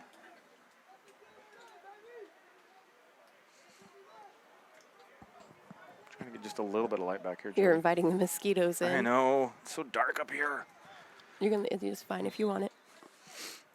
2nd and 10 for the Invaders, opening possession of the second half. Still last update we had, I believe, I will check, but I believe the game was still 10-0 down in Sioux City between the Stampede and the Bulls. We have not had a halftime update from that game. Handoff this time, running hard for the Invaders, gets out to the 25, 26-yard line. Running hard was, can't see who that was. Was that Derek Alexander? Was it 35? Yeah, that's what it looks like. Was that Derek Alexander on the carry, Matt? Okay. Derek Alexander on the carry. Gained about 3 on that play. So 3rd and 7 for the Invaders. 4 wide receivers set here, opening possession of the second half. Which means we can update the quarter. Already did it. Oh, did you? Yeah, look at me. Look at you go. Johnson with some time. Throws this one over the middle, tipped, almost intercepted. Ryan Samur dropped back in coverage there out of his linebacker position. Came underneath that route and tried to make the pick in and out of his hands. So the Invaders go 3 and out to start the second half. Once again, leading heavily on their defense. Trying to keep their defense to keep them in the game. Lazan Tahir set to kick this one away once again.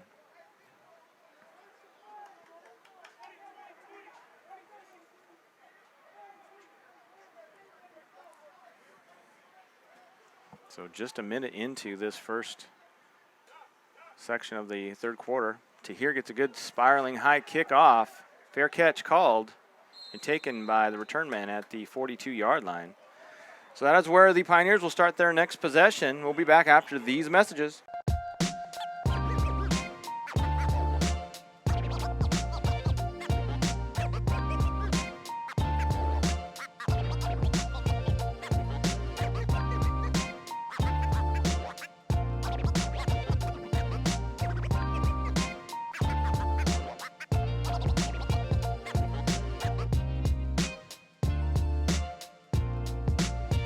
We're back.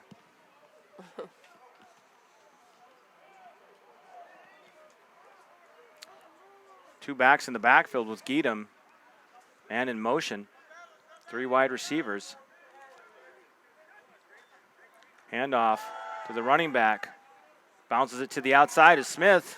Jameis Neal in pursuit takes him down. Gain of about 6 on that play. I'm going to say 5. 2nd and 5 for the Pioneers. Invaders need to find something that's going to work on offense for them. Pioneers are more than content to take this 7-point lead and make sure that clock keeps moving and focus on their run game here in the second half. Invaders, with that big strike capability they have on offense, especially with a speed burner like Constant Jackson, could get back into this game in a hurry, but they need to have the ball. So 2 backs in the backfield with 3 wide receivers. Handoff this time once again to Smith, picking his way through the middle, taken down, gain of about 3 on that play. He marked down at midfield. So it'll be 3rd and 2 for the Pioneers on their opening drive of the second half.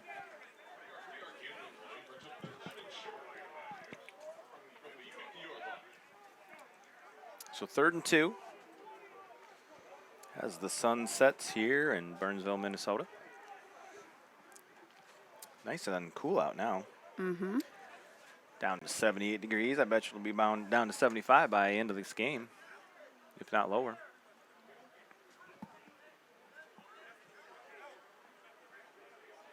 Like I've pointed out so far in this game, Jody, St. Paul really waits for the referees to set that ball and then take their time. Jumbo backfield this time for the Pioneers. Jeff McGaster in at fullback. Handoff up the middle and taken down in the backfield by Derek Alexander. Loss on the play. Loss of 2 brings up 4th and 5. Take that back, 4th and 4.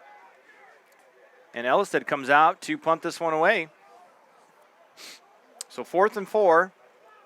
Another type of situation where the Invaders return team is going to have to make sure that they're ready for a potential fake with Isaiah Sims as the personal protector, the punter.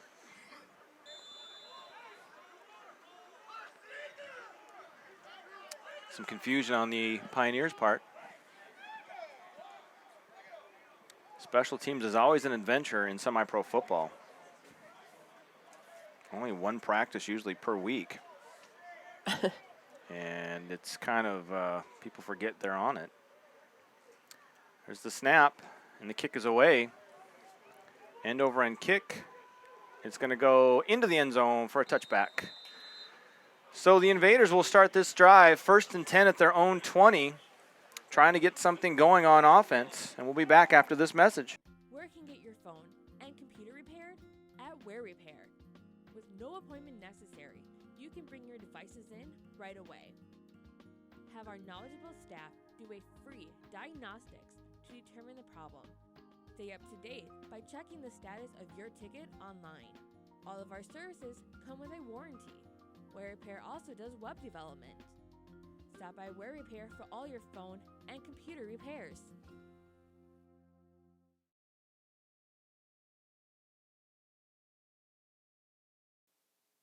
And we're back. Update from Sioux City. Stampede lead the Bulls 20-6. I believe at the half. That looks like there's got to be somebody maybe in the neutral zone. See who they called us on.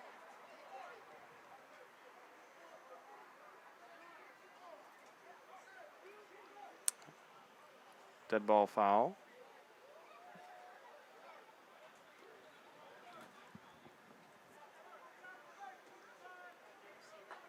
They still haven't called who the penalty's on.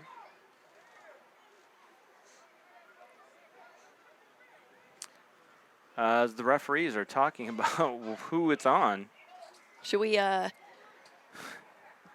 no, here they go. It's a discussion, I guess, trying to figure out what's going on. You know what, refs? You guys are doing good. Maybe they're making There it is. dinner plans for after. I don't know.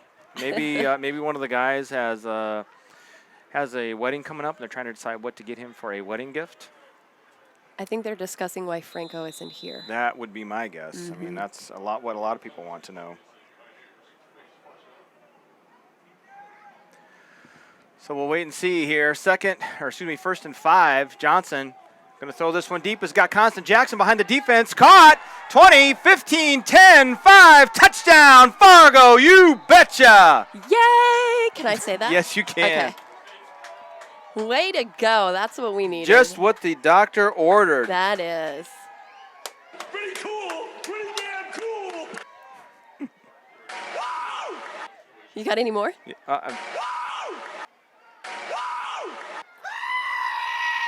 Was that a goat? That was a goat. Not to be confused with Steve Ballmer, but. Close enough. Yep. So let me adjust the Oh, scoreboard. yeah, do that.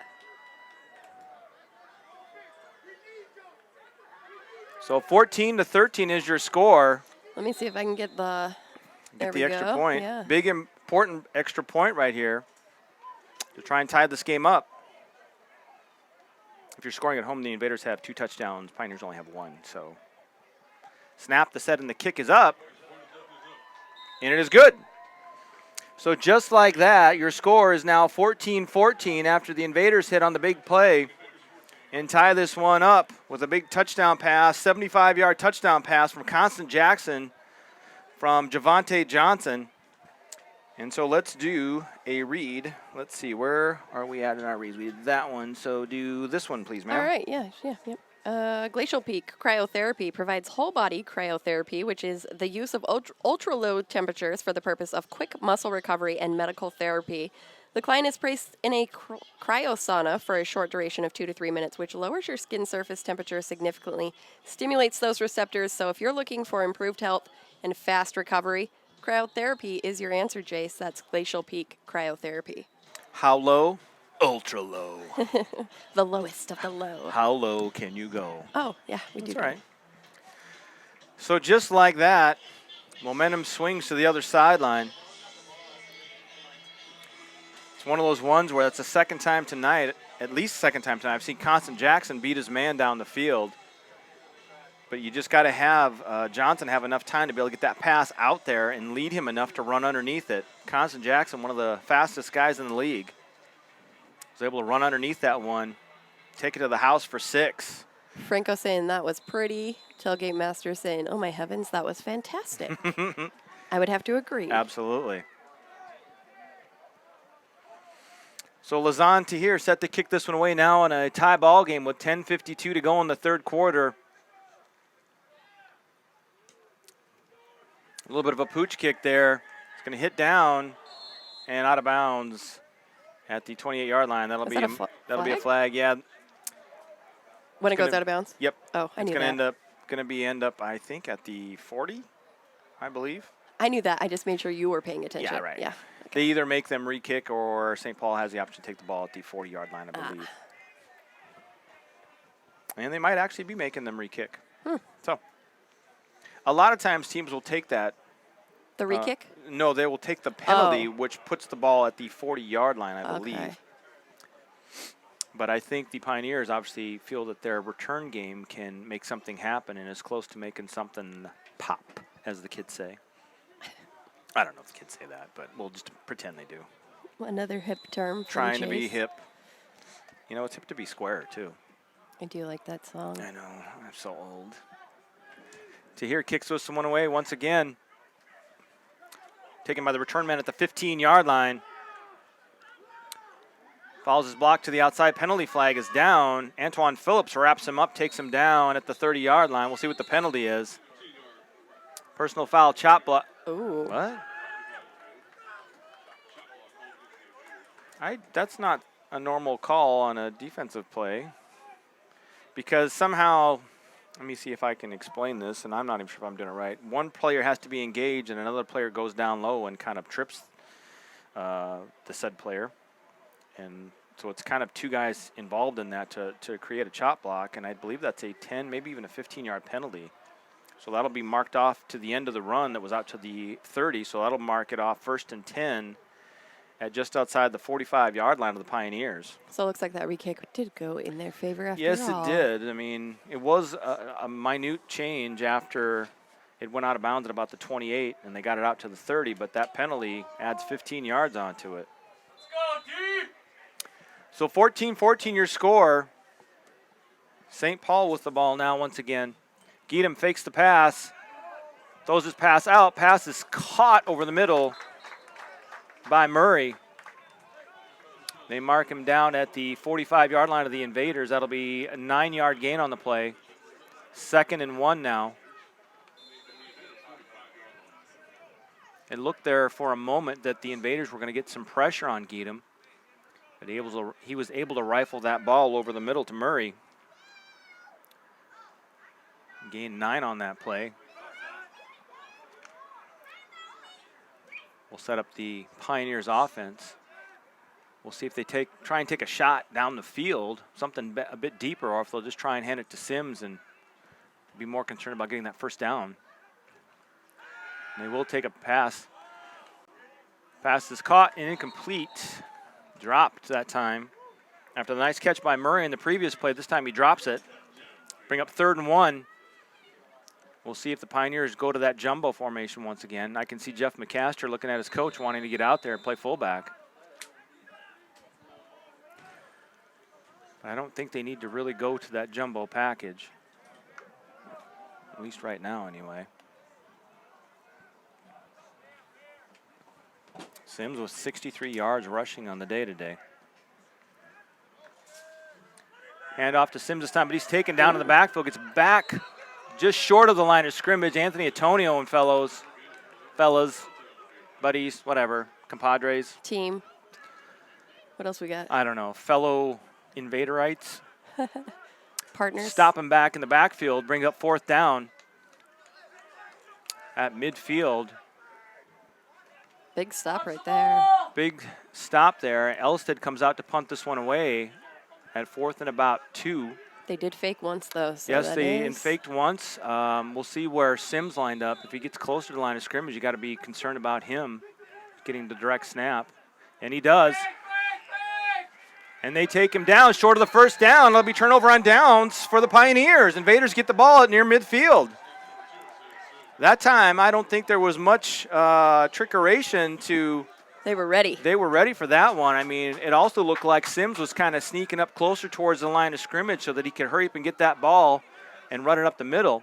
That time it did not work. So the Invaders, after tying the game on their last possession, are back out there tied 14-14 with the ball at their own 46-yard line. 9 minutes. Have we said that recently? No, we have not. Thank you, Jody. Mm-hmm. 9 minutes left in the 3rd quarter. Invaders trying to make some things happen once again.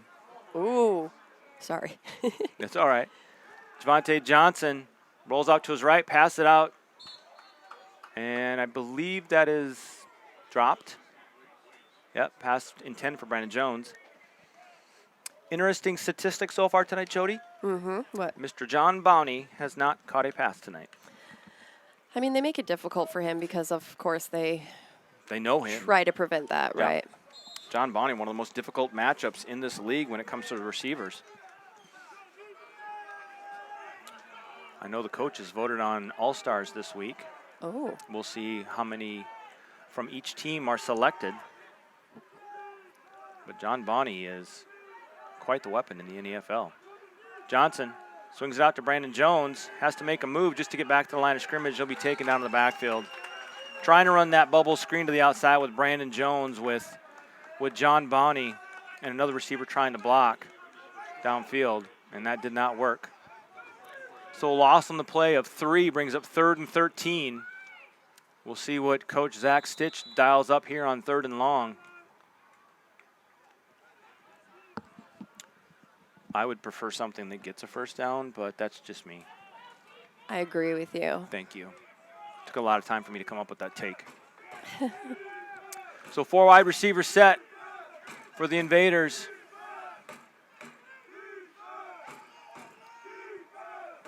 Johnson looking over the defense. Almost a high snap there. Johnson gets it over the middle. Brandon Jones caught. First down. Still on his feet. Ball comes out, but John Bowney is right there. I'm sorry, Jace. That's all right. I can't control my involuntary reactions. John Bowney may not have a catch tonight, but that might be his biggest catch of the night. Coming up with that loose ball after Brandon Jones tried to break free and get additional yards. And sometimes it's almost better to just take what you can get and go down and not worry about trying to struggle, because sometimes those defensive players come over and they try and knock that ball out of your hands or strip it, and that can lead to a lot of bad things. So first down for the Invaders inside Pioneers territory at the 36-yard line. Johnson with time. Pass intended for Cornell King. He didn't quite get his head around in time. I don't know if Cornell was quite ready for that one. And Johnson kind of threw that one to the outside, which is a good placement for it, because that's only going to allow King to be the one to be able to come up with that catch, if anybody. So 2nd and 10 for the Invaders. Here at just past the midway point of the third quarter, 7:07 on the clock. Your score tied at 14. Dante Starr coming in. Dante Starr in the backfield now with Javante Johnson. Press coverage on the left side on King. Draw play up the middle to Dante Starr. Fights his way forward. I think he might have just got back to the line of scrimmage, or maybe lost half a yard. Trying to sneak a run in there. I know the last time these two teams played, Dante had a nice run up the middle for about 18 yards. Mm-hmm. Then he about had his spine broken, so there's that. It was just a bruise. He had two very, very large men fall on top of him, which would not be comfortable for anyone. So it looks like the refs did mark it a yard loss. 4 wide receiver set now on 3rd and 11 for the Invaders.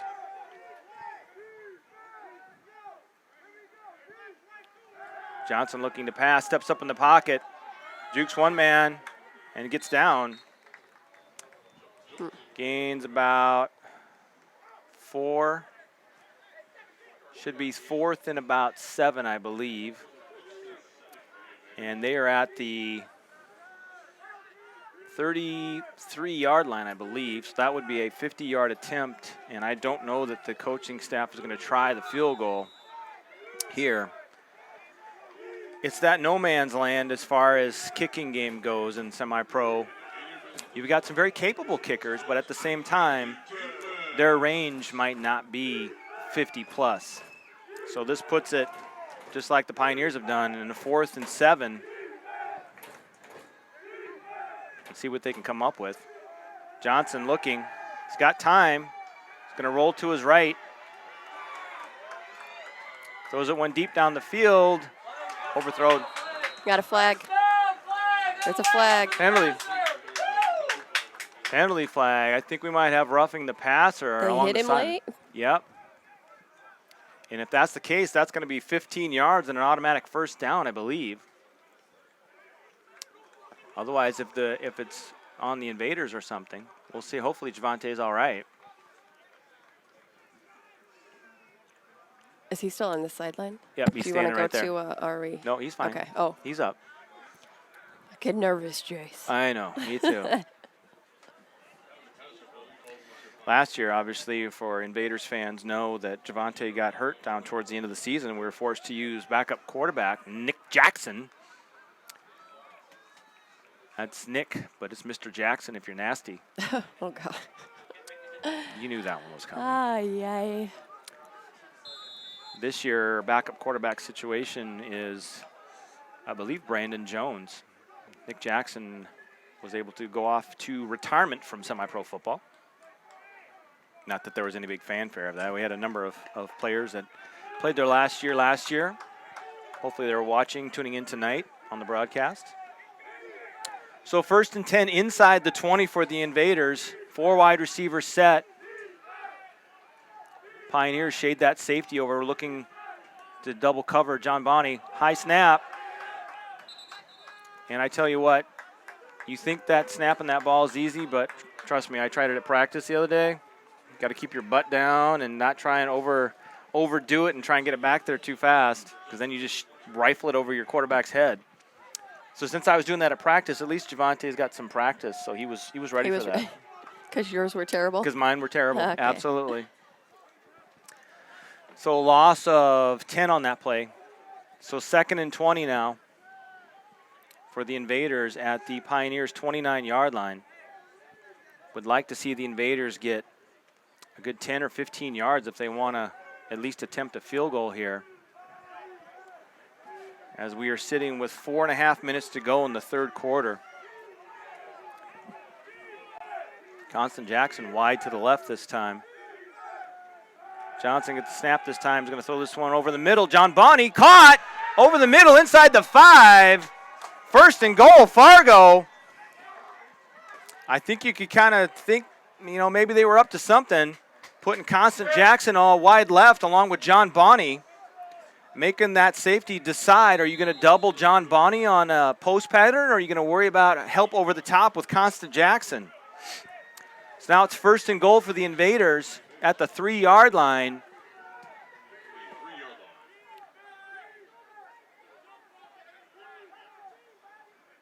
Johnson with the snap, has time.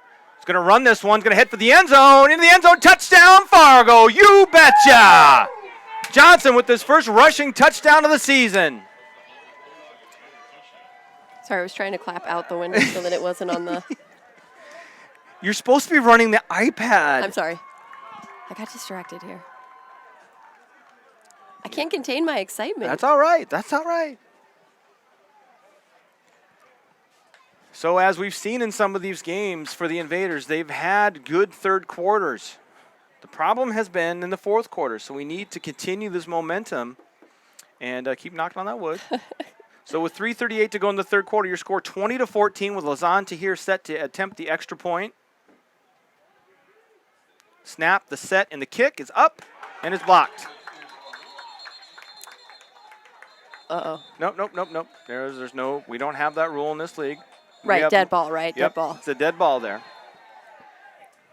Probably some penalties coming, maybe? Nah, I think they're going to let them just kind of cool out. All right. So that's always, you don't want to miss out on those extra points. But it is what it is. Now that gives, we were in this exact situation last time up in Fargo. It was 20-14, and the Pioneers got a 1-point lead, but the Invaders were able to strike back and get that touchdown to win that game in Fargo. So now it's up on the shoulders of the offense, or excuse me, the defense, to go out there and keep control of this game that they've been able to wrestle away from the Pioneers. 3:38 to go, third quarter, 20-14 is your score. Do you want me to read something? I was too preoccupied with all the extracurricular activities and explaining to people what happens and doesn't happen. The excitement. It gets you. Trust me, it gets you. It It's fantastic. It's like Christmas morning.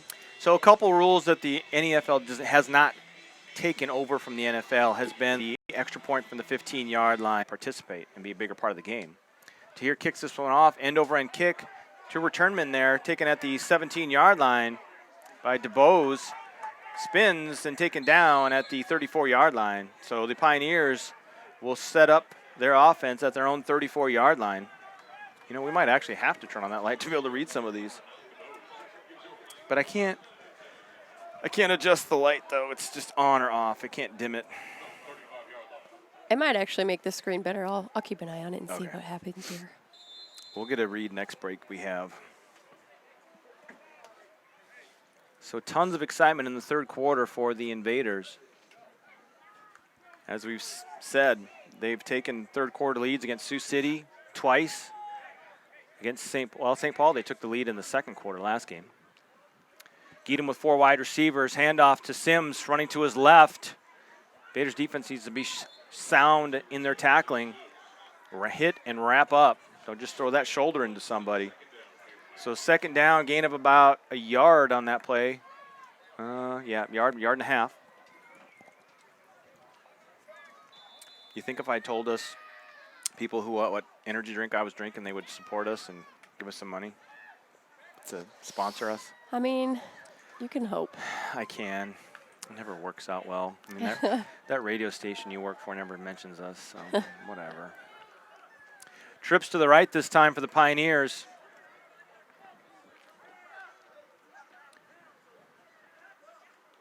Geedham hands off to Sims, running to his right. Ooh, Uh-oh. A face mask. Yep, still on his feet. That's going to be 15 yards right there. Yeah, that was definite face mask. Yep, Landon Moline tried to grab him and tackle him. Unfortunately, That should, yeah. I'm confused. I'm confused. I don't think that was going to happen. That doesn't. It wasn't an offensive face mask, I don't think. I Oh, mean, no, he definitely. I'm That's sure. the only one I saw. I saw Sims's head get turned about all the way around. Face mask was on black. Personal foul, face mask on Landon Moline in the defense. That'll give him an automatic first down. And push him up to midfield, I believe. Or just past it. Well, stop. So 1st and 10 from the Invaders' 49-yard line.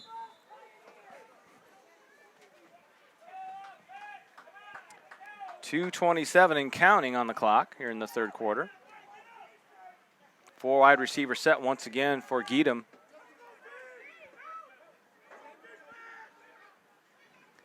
Fakes the handoff, looking to throw this one out deep. He's got a man, and it is caught. Pass caught by number 18. Cyrus Elliott over Johnny Ware inside the red zone. Down about the 12-yard line, I believe, for a Pioneers first down.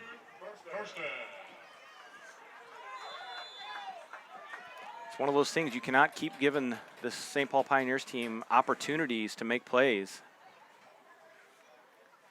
Elliott there is a 6'4" wide receiver. Johnny Ware is probably about, I don't know, I would say about my height, 5'9", 5'10", maybe 5'11". So there's some size advantage there from Elliott. They're able to just kind of go up and take that one away. Johnny was there. Handoff to Sims up the middle. Bounces out to the outside. Tries to break a tackle. Falls forward. Gains about 5 on that play. There's that one light right there on that. I wish I could move. See that light right there? Oh, yeah. It's a little weird. We're going to be a little crooked for a second, but I feel like it's a better angle. That's fine. That's fine. So 2nd and 5, I believe, from the 8-yard line. So the Pioneers can get a first down without scoring a touchdown. Sims in the backfield with Geedam once again. Trips to the left, or trips to the right, excuse me.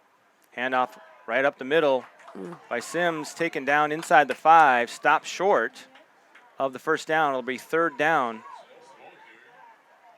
So the Invaders need a stop here on 3rd down. Could be the last play of the third quarter.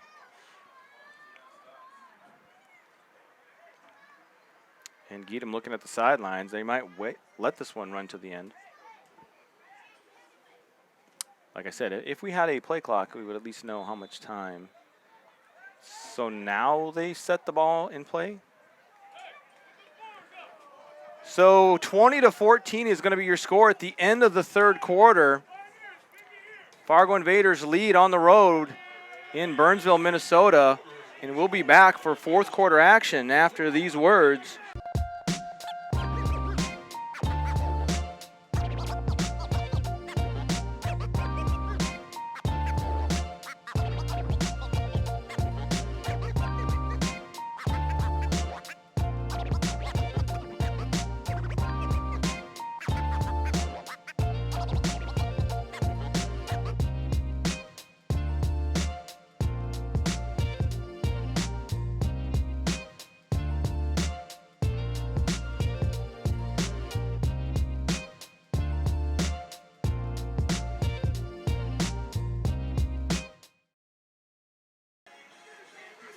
Back getting set for the fourth quarter.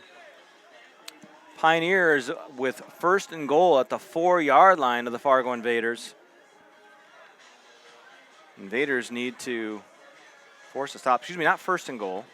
3rd and like a yard. As soon as they get the chains set. So 3rd and maybe even a couple. Oh, I have to do this. It's fourth quarter. Yes, ma'am. Got it. Way to go.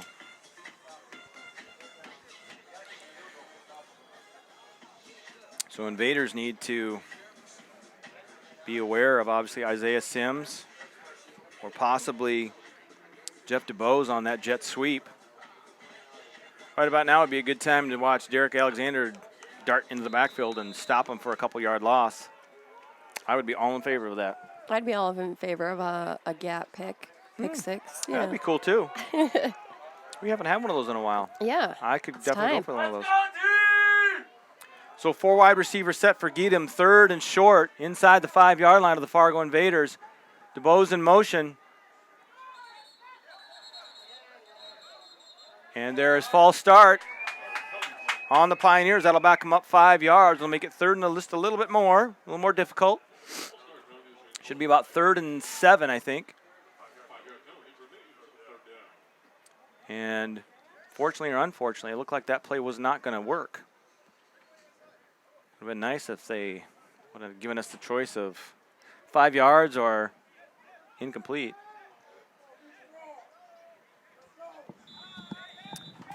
So no time off the clock yet, as this is the official first play. Oh, because of the penalty. Yeah. They don't. They Okay. didn't start the clock yet because it was before the snap, so it's still at 15 minutes. Got it. Jody was all over that. She's like, why is the Like, clock why running? running? So 3rd and 7 for the Pioneers at the Invaders, just about their 10-yard line.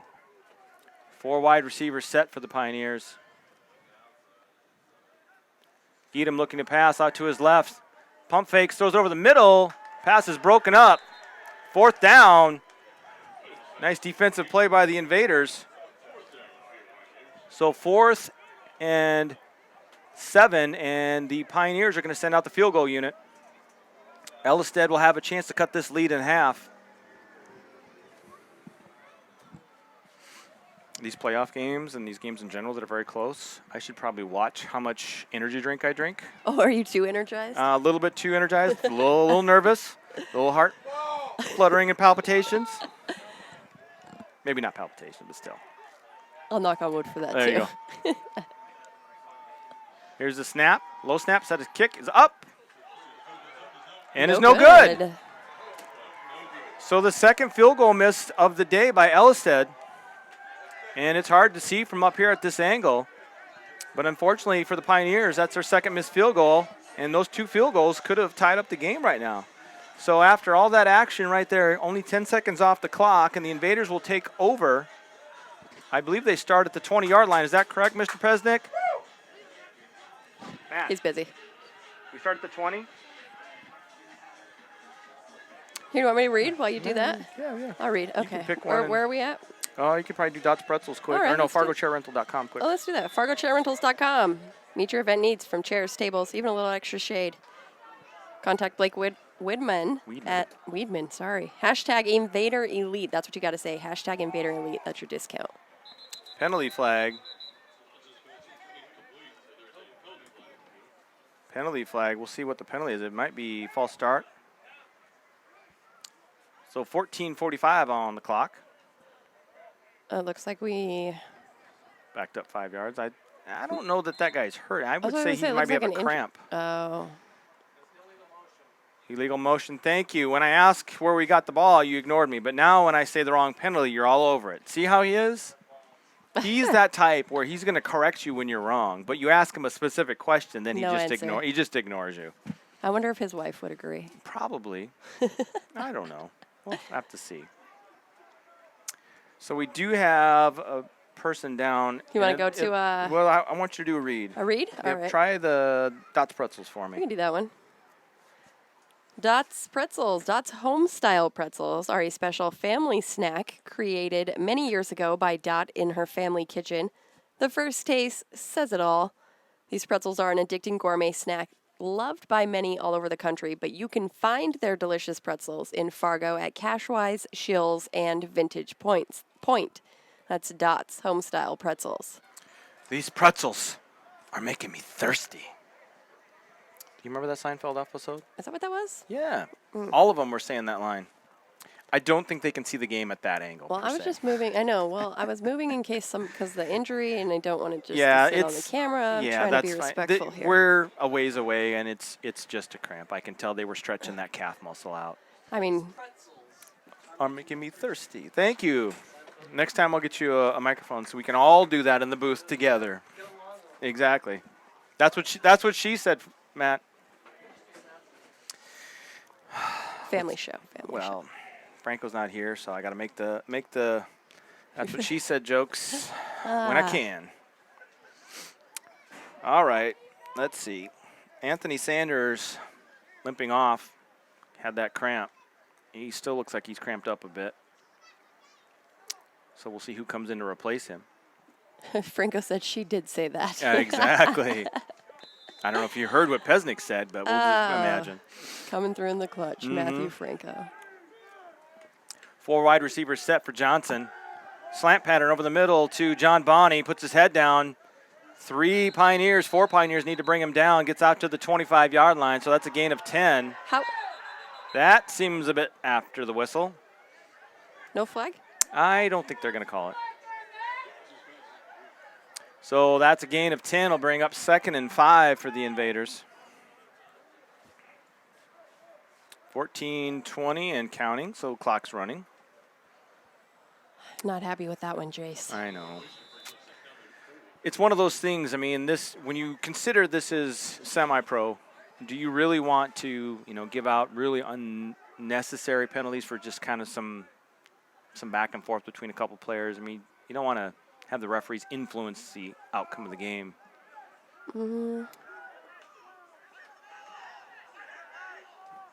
Johnson rolls to his right, pass complete once again to John Bonney. And after that first half and almost 3 quarters where he didn't catch the ball, he's now on the board with a number of catches. I think that's his 3rd. Let's see. I think that sounds right. Yep. I don't think it's updated from the last play, so that should be his 3rd catch.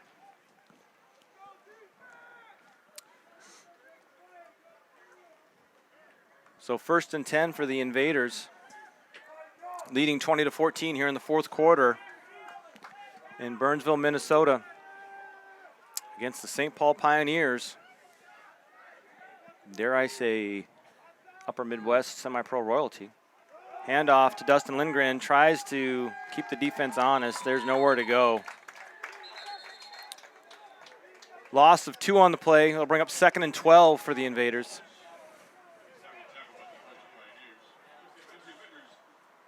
I mean, there's sometimes there's some place for the running back to run, but as soon as he gets the ball, there's nowhere to go.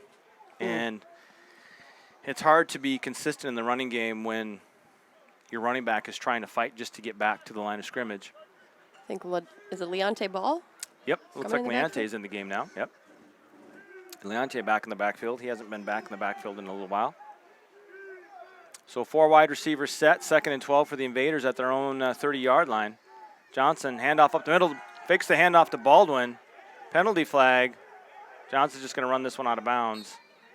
Probably got a holding penalty on the Invaders. Back him up another 10 yards. Baldwin. I thought it was Ball. Close, though. Nope. That was close. That was close. Looks like Felton Somerville does not agree with that call. However, I don't think it's up to him whether or not he agrees with it. But you know what? You just got to keep going. What an interesting You're not world. going to stop there. Yeah. I was going to say, what an interesting world we would live in if things were up to Felton. To say the least. Ah. No one cares! Sorry, that's not nice. So 2nd and 22 for the Invaders. Just as they were kind of starting to put something together on this drive, been backing up with penalties. Johnson scrambles. It's going to be taken down backwards once again. First down is actually at the 42, and they're marking him down at the 10. So 3rd and 32 for the Invaders. Heading backwards again. Pressure that time applied by the Pioneers' defensive line. Johnson rolled to his left. Wanted to come back to his right, but nowhere to go.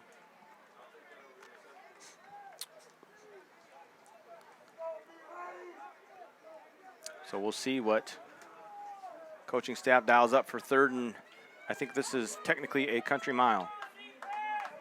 11 and a half minutes to go here in the 4th quarter. Invaders backed up at their own 10-yard line. Quick pass down the sideline, knocked out of bounds. I believe that's Cornell. And that'll Penalty. be a penalty on Felton Somerville. Well, I don't know. don't know if it would be on him. He took his helmet off, He did take his helmet off, but and I that's think usually a penalty right there. well. At least it is in the NFL. All right, so. fine.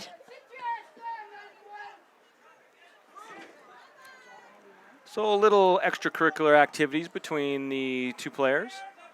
I believe that's number 91, Caleb Hulls, and then Felton Somerville, as I said. We'll see who the penalty is on. I get a little nervous when we're punting out of our own end zone. We've had a few plays that didn't work out too well. I could see that. Dead ball foul, probably penalties on both. Oh, no. It was on St. Paul, dead ball, penalty. Oh, Yep, it's on both. So that'll be offsetting penalties, and it still remains 4th down. So hopefully Felton Somerville and Caleb Hulls got that out of their system so we can kind of clean things up and have a good finish to this game. I don't know if you know this, Jody, but there's been a number, or at least a couple, I think there might even be 3, different semi-pro games that have actually ended early based on some fights. really? And If that happens, do they just keep the score as it is? they would and- call the game at a certain point, but I don't think the teams of the NEFL and these two teams in particular that we're watching tonight would ever allow that to happen. These are two class organizations that have put a lot of time and effort into putting quality teams out on the field, and I don't think they would ever allow a game to end in a fight, in a game cut short based on the referees. So Tahir out to punt this one away. Low snap, gets the kick away. Taken at the 50-yard line, puts a move on the defensive back, and he's still on his feet and falls forward inside the 35-yard line down to the 33-yard line. So which one are we at? Do we need to do that one? Let's do this one. Yep. You want to read that one? Oh, sure. Discovery Benefits is award-winning, people-centered. The cornerstone of our business is to provide responsive and flexible administrative services that create value for our clients and their employees. We are a customer-focused organization, blending people and technology to provide high-quality customer service and administration. That's Discovery Benefits. Thank you, Jody. So 1st and 10 for the Pioneers after what looked like was going to start to be at least a time-consuming drive for the Invaders. Goes backwards based on penalties, sacks, more fisticuffs after the play. And after a punt and a decent return, the Pioneers are at the 33-yard line of the Invaders to start this drive. Geedam passes man wide open and throws it to the outside as his receiver was breaking back to the inside. He was wide open. He would have been able to catch that and head upfield for at least a 1st down. So lucky enough that they were not able to connect there. So 2nd and 10 for the Pioneers.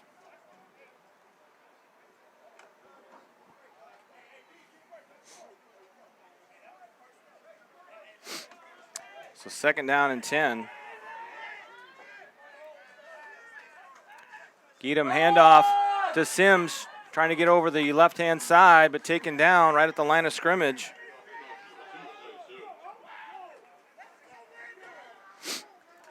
So that's 3rd and 10 for the Pioneers.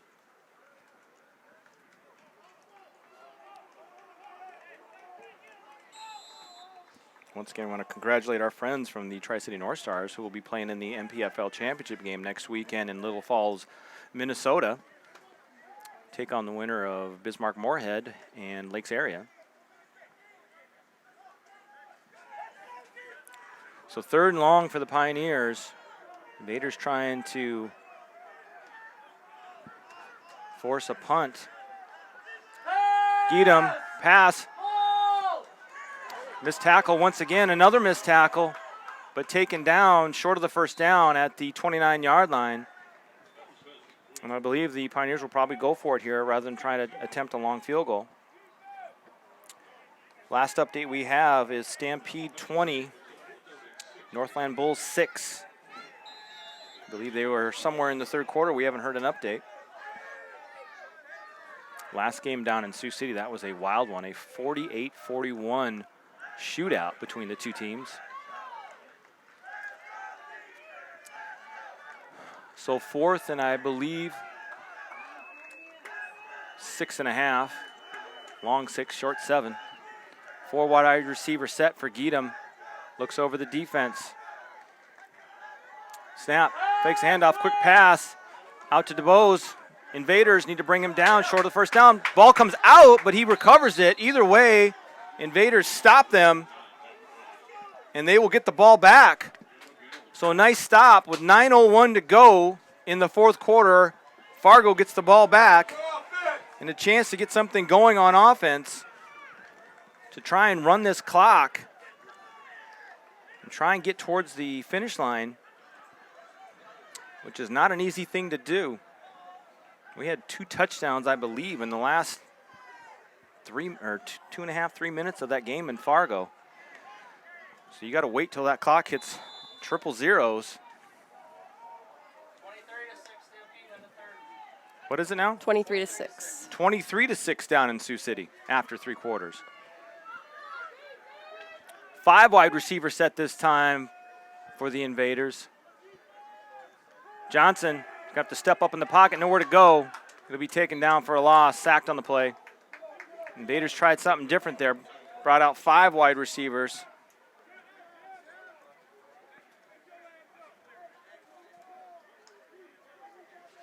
I do believe I see Tareen Smith now in on the offensive line there.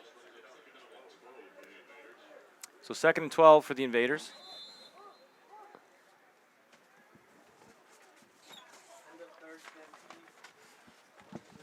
Clock still running, 8.5 minutes.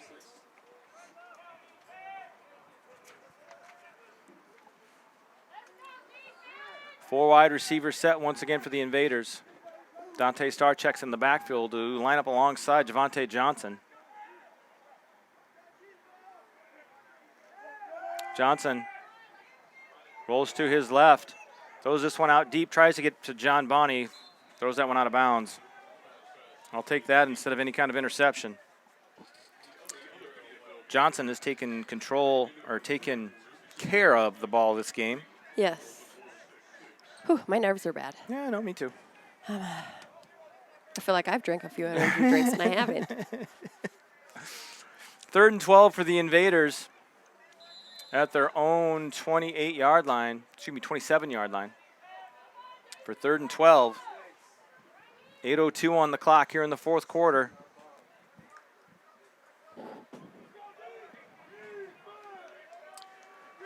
Jones and Jackson wide to the right for Johnson. King and Bowney wide to the left. Starr in the backfield. Johnson to step up in the pocket. Is going to run this one. Not able to break away from that linebacking core in the middle. Gains about 5. That'll bring up 4th and 8. So that'll bring out Lazan to here in the kicking unit. Lazan trying to help the Invaders play the game of field position. And with that run, clock is running at 7.5 minute mark at the halfway point of the 4th quarter here in Burnsville. 20-14 is your score.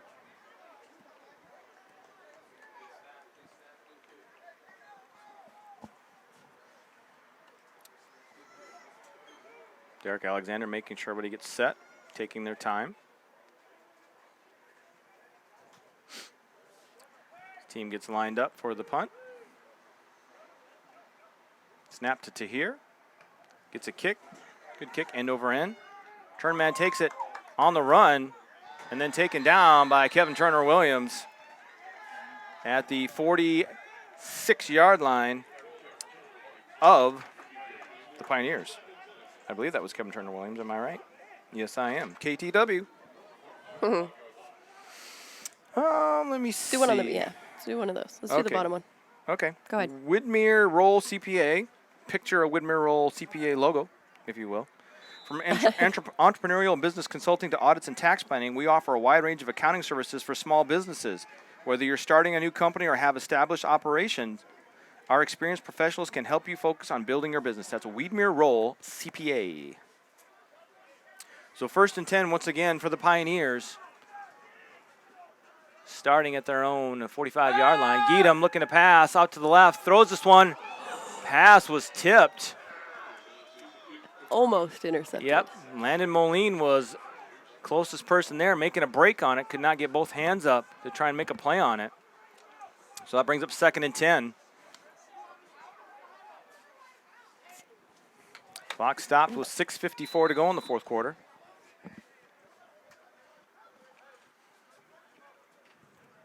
See what the Pioneers come up with on this next down.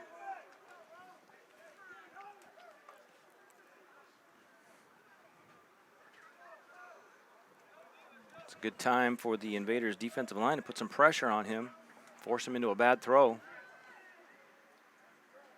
4 wide receiver set once again. Geedam looking to pass, looking out to his right. Pass is caught. It'll be a gain of about 8 on that play. As they walk closer and closer, looks like they're going to give them 9 on that gain. So it'll be 3rd and 1. So this is going to be 2-down territory for the Pioneers to try and pick up this 1st down.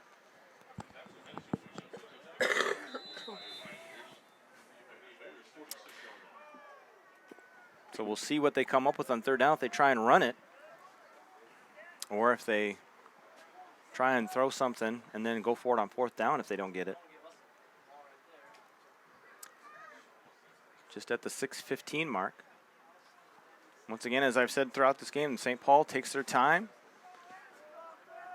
allowing that clock to work for them, get their composure, getting lined up for this play. Handoff to Sims, taken down in the backfield. He's still on his feet, and he gets back to the line of scrimmage, brings up 4th down. So it looked like they were going to have him wrapped up in the backfield, but he kept fighting. Offensive line keeps pushing. So it brings up 4th and 1. See if the Invaders can come up with another stop on 4th down. Are they going for it? Oh, yeah, they're at the Invaders' 46-yard line. You're down a touchdown. Yikes. Under 5.5 minutes to go in the 4th quarter. And they are still in that 4 wide receiver set. Defense will probably be keying on Isaiah Sims. Snap, fakes the handoff. They're going to throw this one out. Pass is caught right in front of Johnny Ware at the 40-yard line. Gain of 6 yards. That'll be a 1st down. Pass is caught by Brown. He looks to be a bit shaken up. He's going to try and crawl his way off. No, is that number 18? Looks like... If that's 18, that would be Elliott. I can't tell if it's 19 or 18. I think it's 18. Yeah, it's 18. And if it was ET, he would say Elliott. Do you want to stop? Yes, we'll play this, a word from our sponsors. Where can get your phone and computer repaired? At Where Repair. With no appointment necessary, you can bring your devices in right away. Have our knowledgeable staff do a free diagnostics to determine the problem. Stay up to date by checking the status of your ticket online. All of our services come with a warranty. Where Repair also does web development. Stop by Where Repair for all your phone and computer repairs.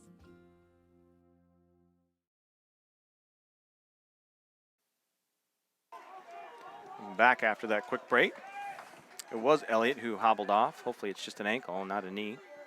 So 1st and 10 for the Pioneers at the Invaders' 40-yard line. Geedam bobbles the snap, throws it deep. Pass is broken up. No penalty flag. Nice defense there by Johnny Ware.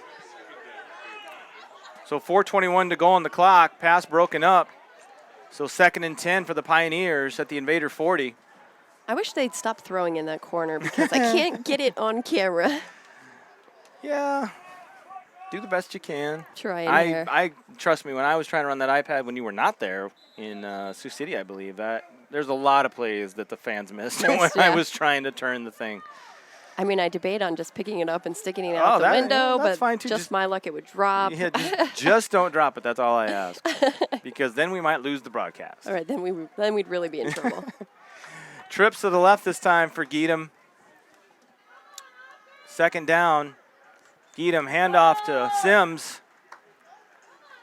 Taken down by Jermaine Armstrong. Gain of a couple. Bring up 3rd and 8 for the Pioneers. This clock continues to run at about the 4-minute mark.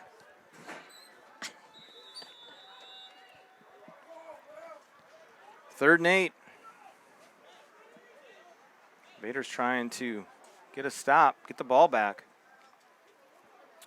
Each team with all 3 timeouts here in the second half. Did you give the time? Yep. Okay. 3:40 and counting now. So 2 wide receivers each side for the Pioneers. Geedam looking to pass. Rush off the edge by Buchanan, taken down by, I think, Jeremy Gordon. That'll bring up 4th and long. That was Tareen Smith. Initial pressure by Martez Buchanan. Sack on the play. Looks like the Pioneers are going to punt this one away, try and play field position, force the Invaders into a mistake in their own end. Clock is up at the 3-minute mark now. They faked twice before, So 4th and 15 at the Invaders' 45-yard line. Man runs on late for the Pioneers.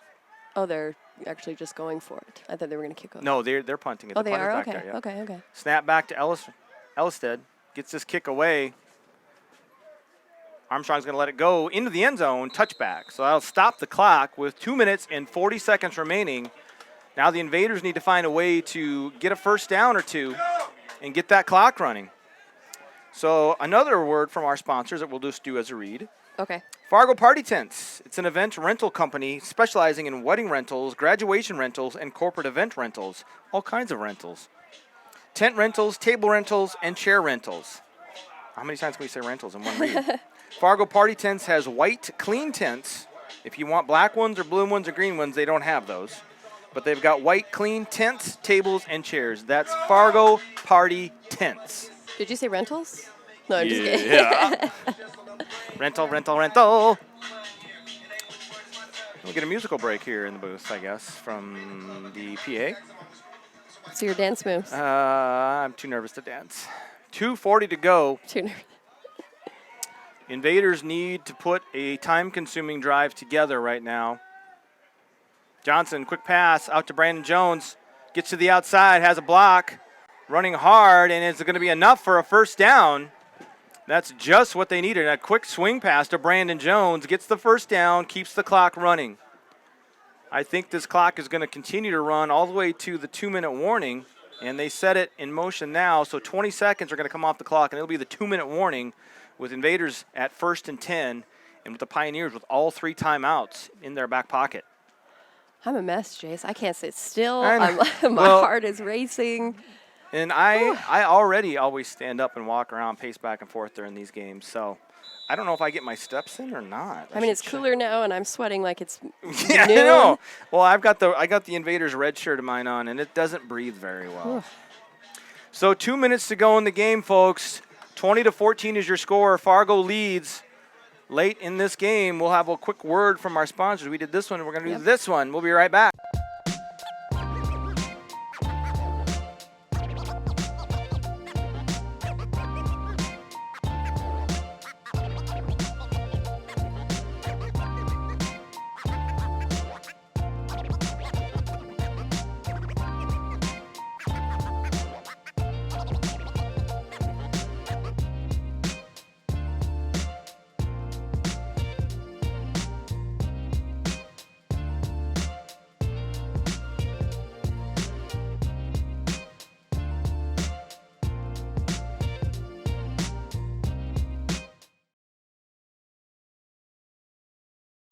Oh, almost hit the wrong one. No, you're right. And remember, it doesn't. Supposedly, you can't hear us when we're at commercial break until we click that camera that has our microphones. Oh. All right, 1st and 10 for the Invaders. 2 minutes to go in this playoff game. Winner advances to the NEFL championship game, the Elite Bowl. Is that Dustin in the backfield? Pass, slant pattern over to John Bonney all the way out, past the 45-yard line to the 47. That's another Fargo Invaders first down, clock running.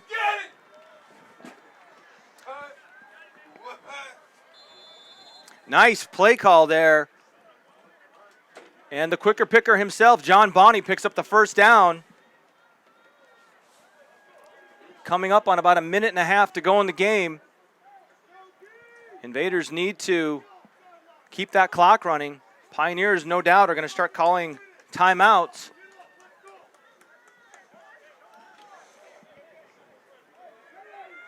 Four wide receiver set once again. That safety's going to have to come over and shade John Bonney. Oh my gosh, high snap. That's all right. It's okay. Still got the ball. Clock's still running. Clock is running. Oh, They're no. going to call timeout. Yep. It's not. Clock has stopped. See, it's not just us that get a little amped up. Obviously, the center can. If you don't have that, if you don't have your butt down, and it's kind of up in the air, that snap goes skyrocketing over the head of the quarterback. But Javante Johnson quick enough to get on top of that and cover it up. So with 1:07 to go, that brings up 2nd and 30, which is less than ideal.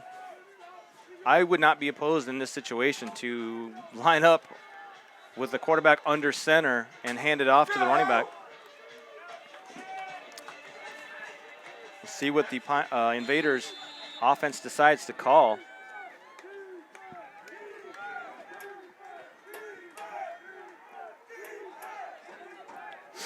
So 2nd and 30 for the Invaders. 4 wide receiver set. Handoff to Lindgren running. Gets back to the line of scrimmage, maybe gains a yard. That'll be the second time out of the Pioneers. 1:03 on the clock. That's their second timeout. They've only got one left, and they'll probably use it after this next play. Probably regardless of what happens, unless the Invaders can break a big one for a first down. But I have a feeling they're going to be conservative here, Jody, and just kind of do something to force the Pioneers to take that last time out. Yes. Which that next play will probably run off about 5 or 6 seconds is all, depending on how far they run and they get. But that may take us under a minute, so. Yep. And then they'll hopefully get the punt away. Go! Tension-filled fourth quarter here in the playoffs. It's what these guys have been working for all year. Third matchup of the season between St. Paul and Fargo. Each team with a win on their home field. So here's 3rd and a mile.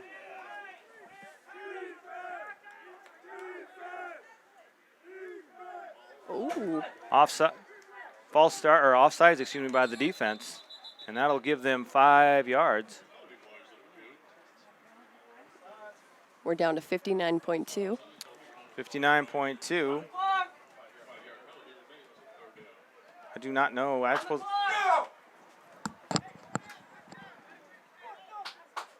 Clock should be running. I don't know. We got to watch the referee.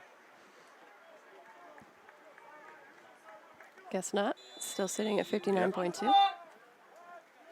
59.2 on the clock. 3rd and about 20.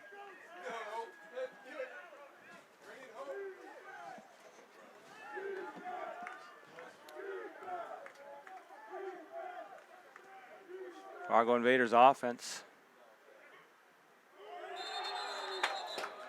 That'll be a false start on the Invaders. That'll back them up 5. I would not be opposed to getting that automatic 10-second runoff right about now, but I don't think they're going to do that in this situation since we are leading right now.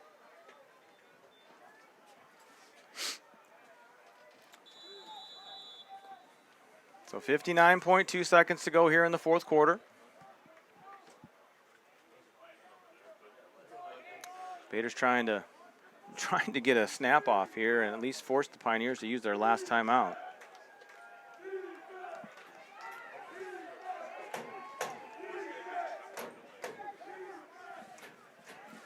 So back to 3rd and 35. Hand off up the middle. Lindgren runs hard, runs over one tackler, still going.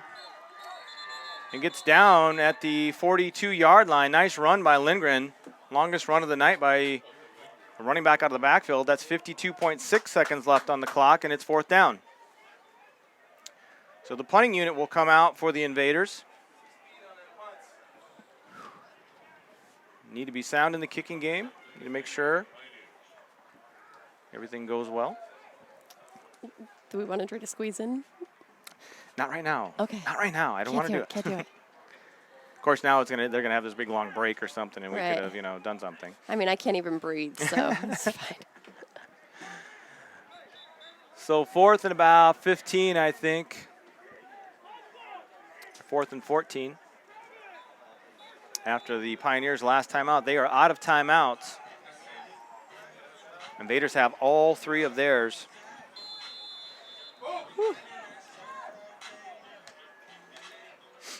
I'm going to have to try to stand. I don't know if it's going to be possible, but You can do it.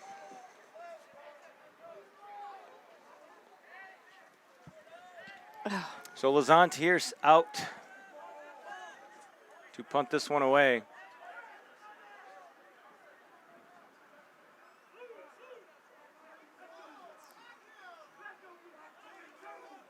Snap to Tahir, gets this kick away, good kick. Return man takes it at about the 25-yard line and brought down at the 32-yard line.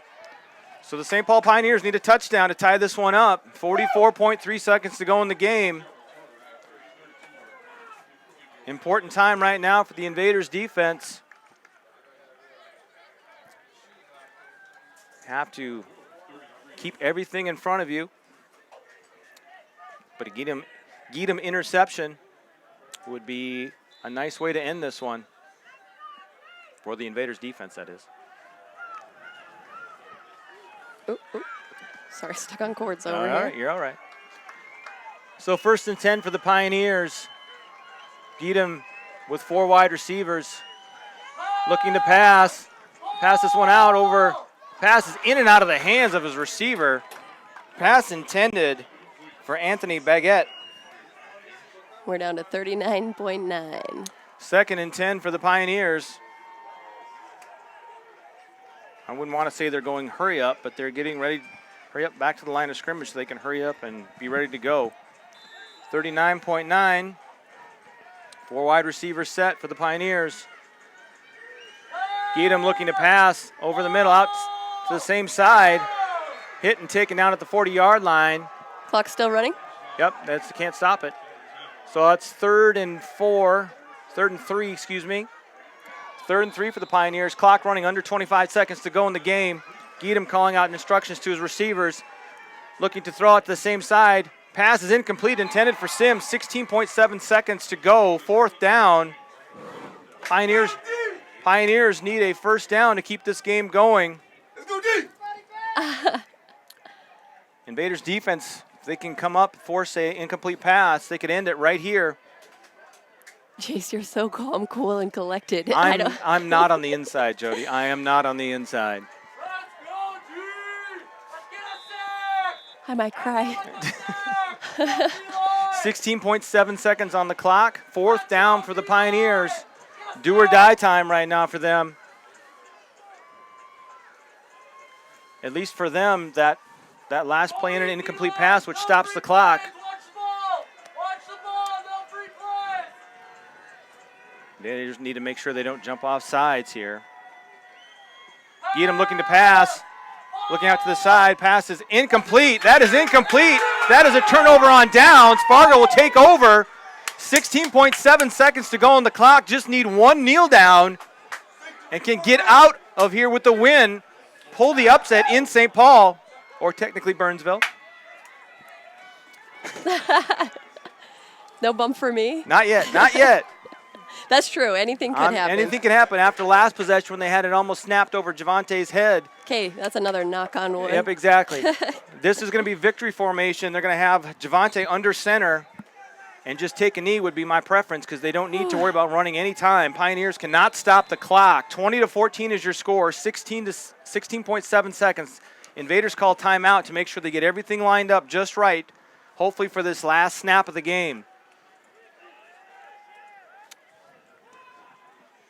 So an incredible game when it looked like the Invaders were kind of giving opportunities away, giving away 4 points on 2 safeties. And then obviously the Pioneers took a drive and got a field goal, went up 14-7. at the half. But the Invaders got the long touchdown pass right away to Constant Jackson, and then eventually put a drive together. Got a pass over the middle to John Bonney, I believe, and then Javante Johnson ran it in for the go-ahead touchdown, 20-14 right now. Victory formation for the Invaders. Just need one snap to get to Javante Johnson and take a knee for the win. But anything can happen in football. Just get it to the quarterback. There's a snap and the knee. And the clock is running under 10. And the Invaders sideline celebrates. Dumping Gatorade, jumping everywhere. Yay. And that's it. The Fargo Invaders have pulled the upset on the road. 20-14 is your final. The Fargo Invaders advance to take on the winner of Sioux City and Northland. And last update, it was 23-6. Sioux City was leading at home versus the Northland Bulls. Do we have any update on that other game, Matt? So let's go over the stats quick as we look at our players shaking hands after this thrilling game. The Fargo Invaders come away with a win and advance next week to the NEFL championship game. What is this, Elite Bowl 12? Yep. Elite Bowl 12, to be determined either in Hudson, Wisconsin, or in Sioux City, Iowa. And Sioux City leads 23-6 currently in the fourth quarter. So your final stats, Javante Johnson ends up leading the Invaders in rushing with 5 carries for 33 yards and that go-ahead touchdown. He was 17-33 for 247 yards, 2 touchdowns.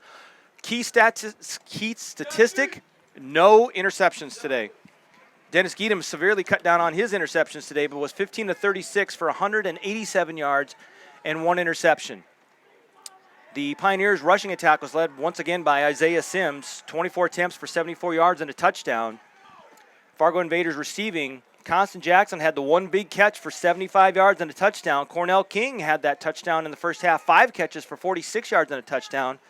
And John Bonney, when the team needed him most to get some first downs, he had 4 catches for 58 yards. Brandon Jones also had 5 catches for 59 yards, a couple of those coming down towards the end.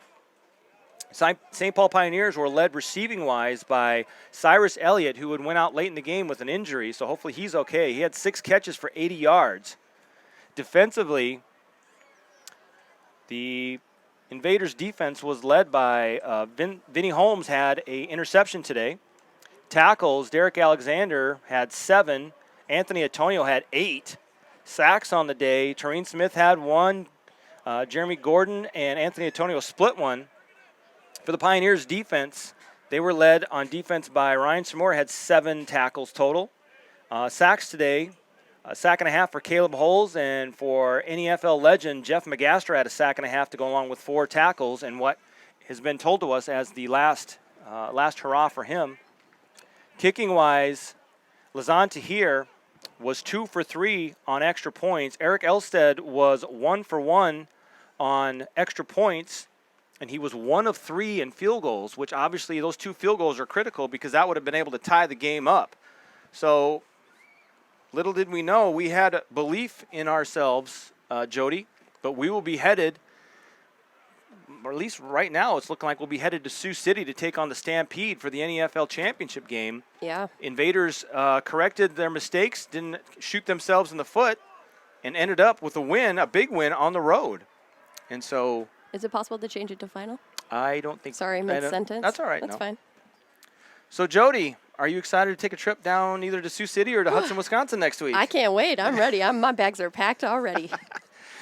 All right. So I want to say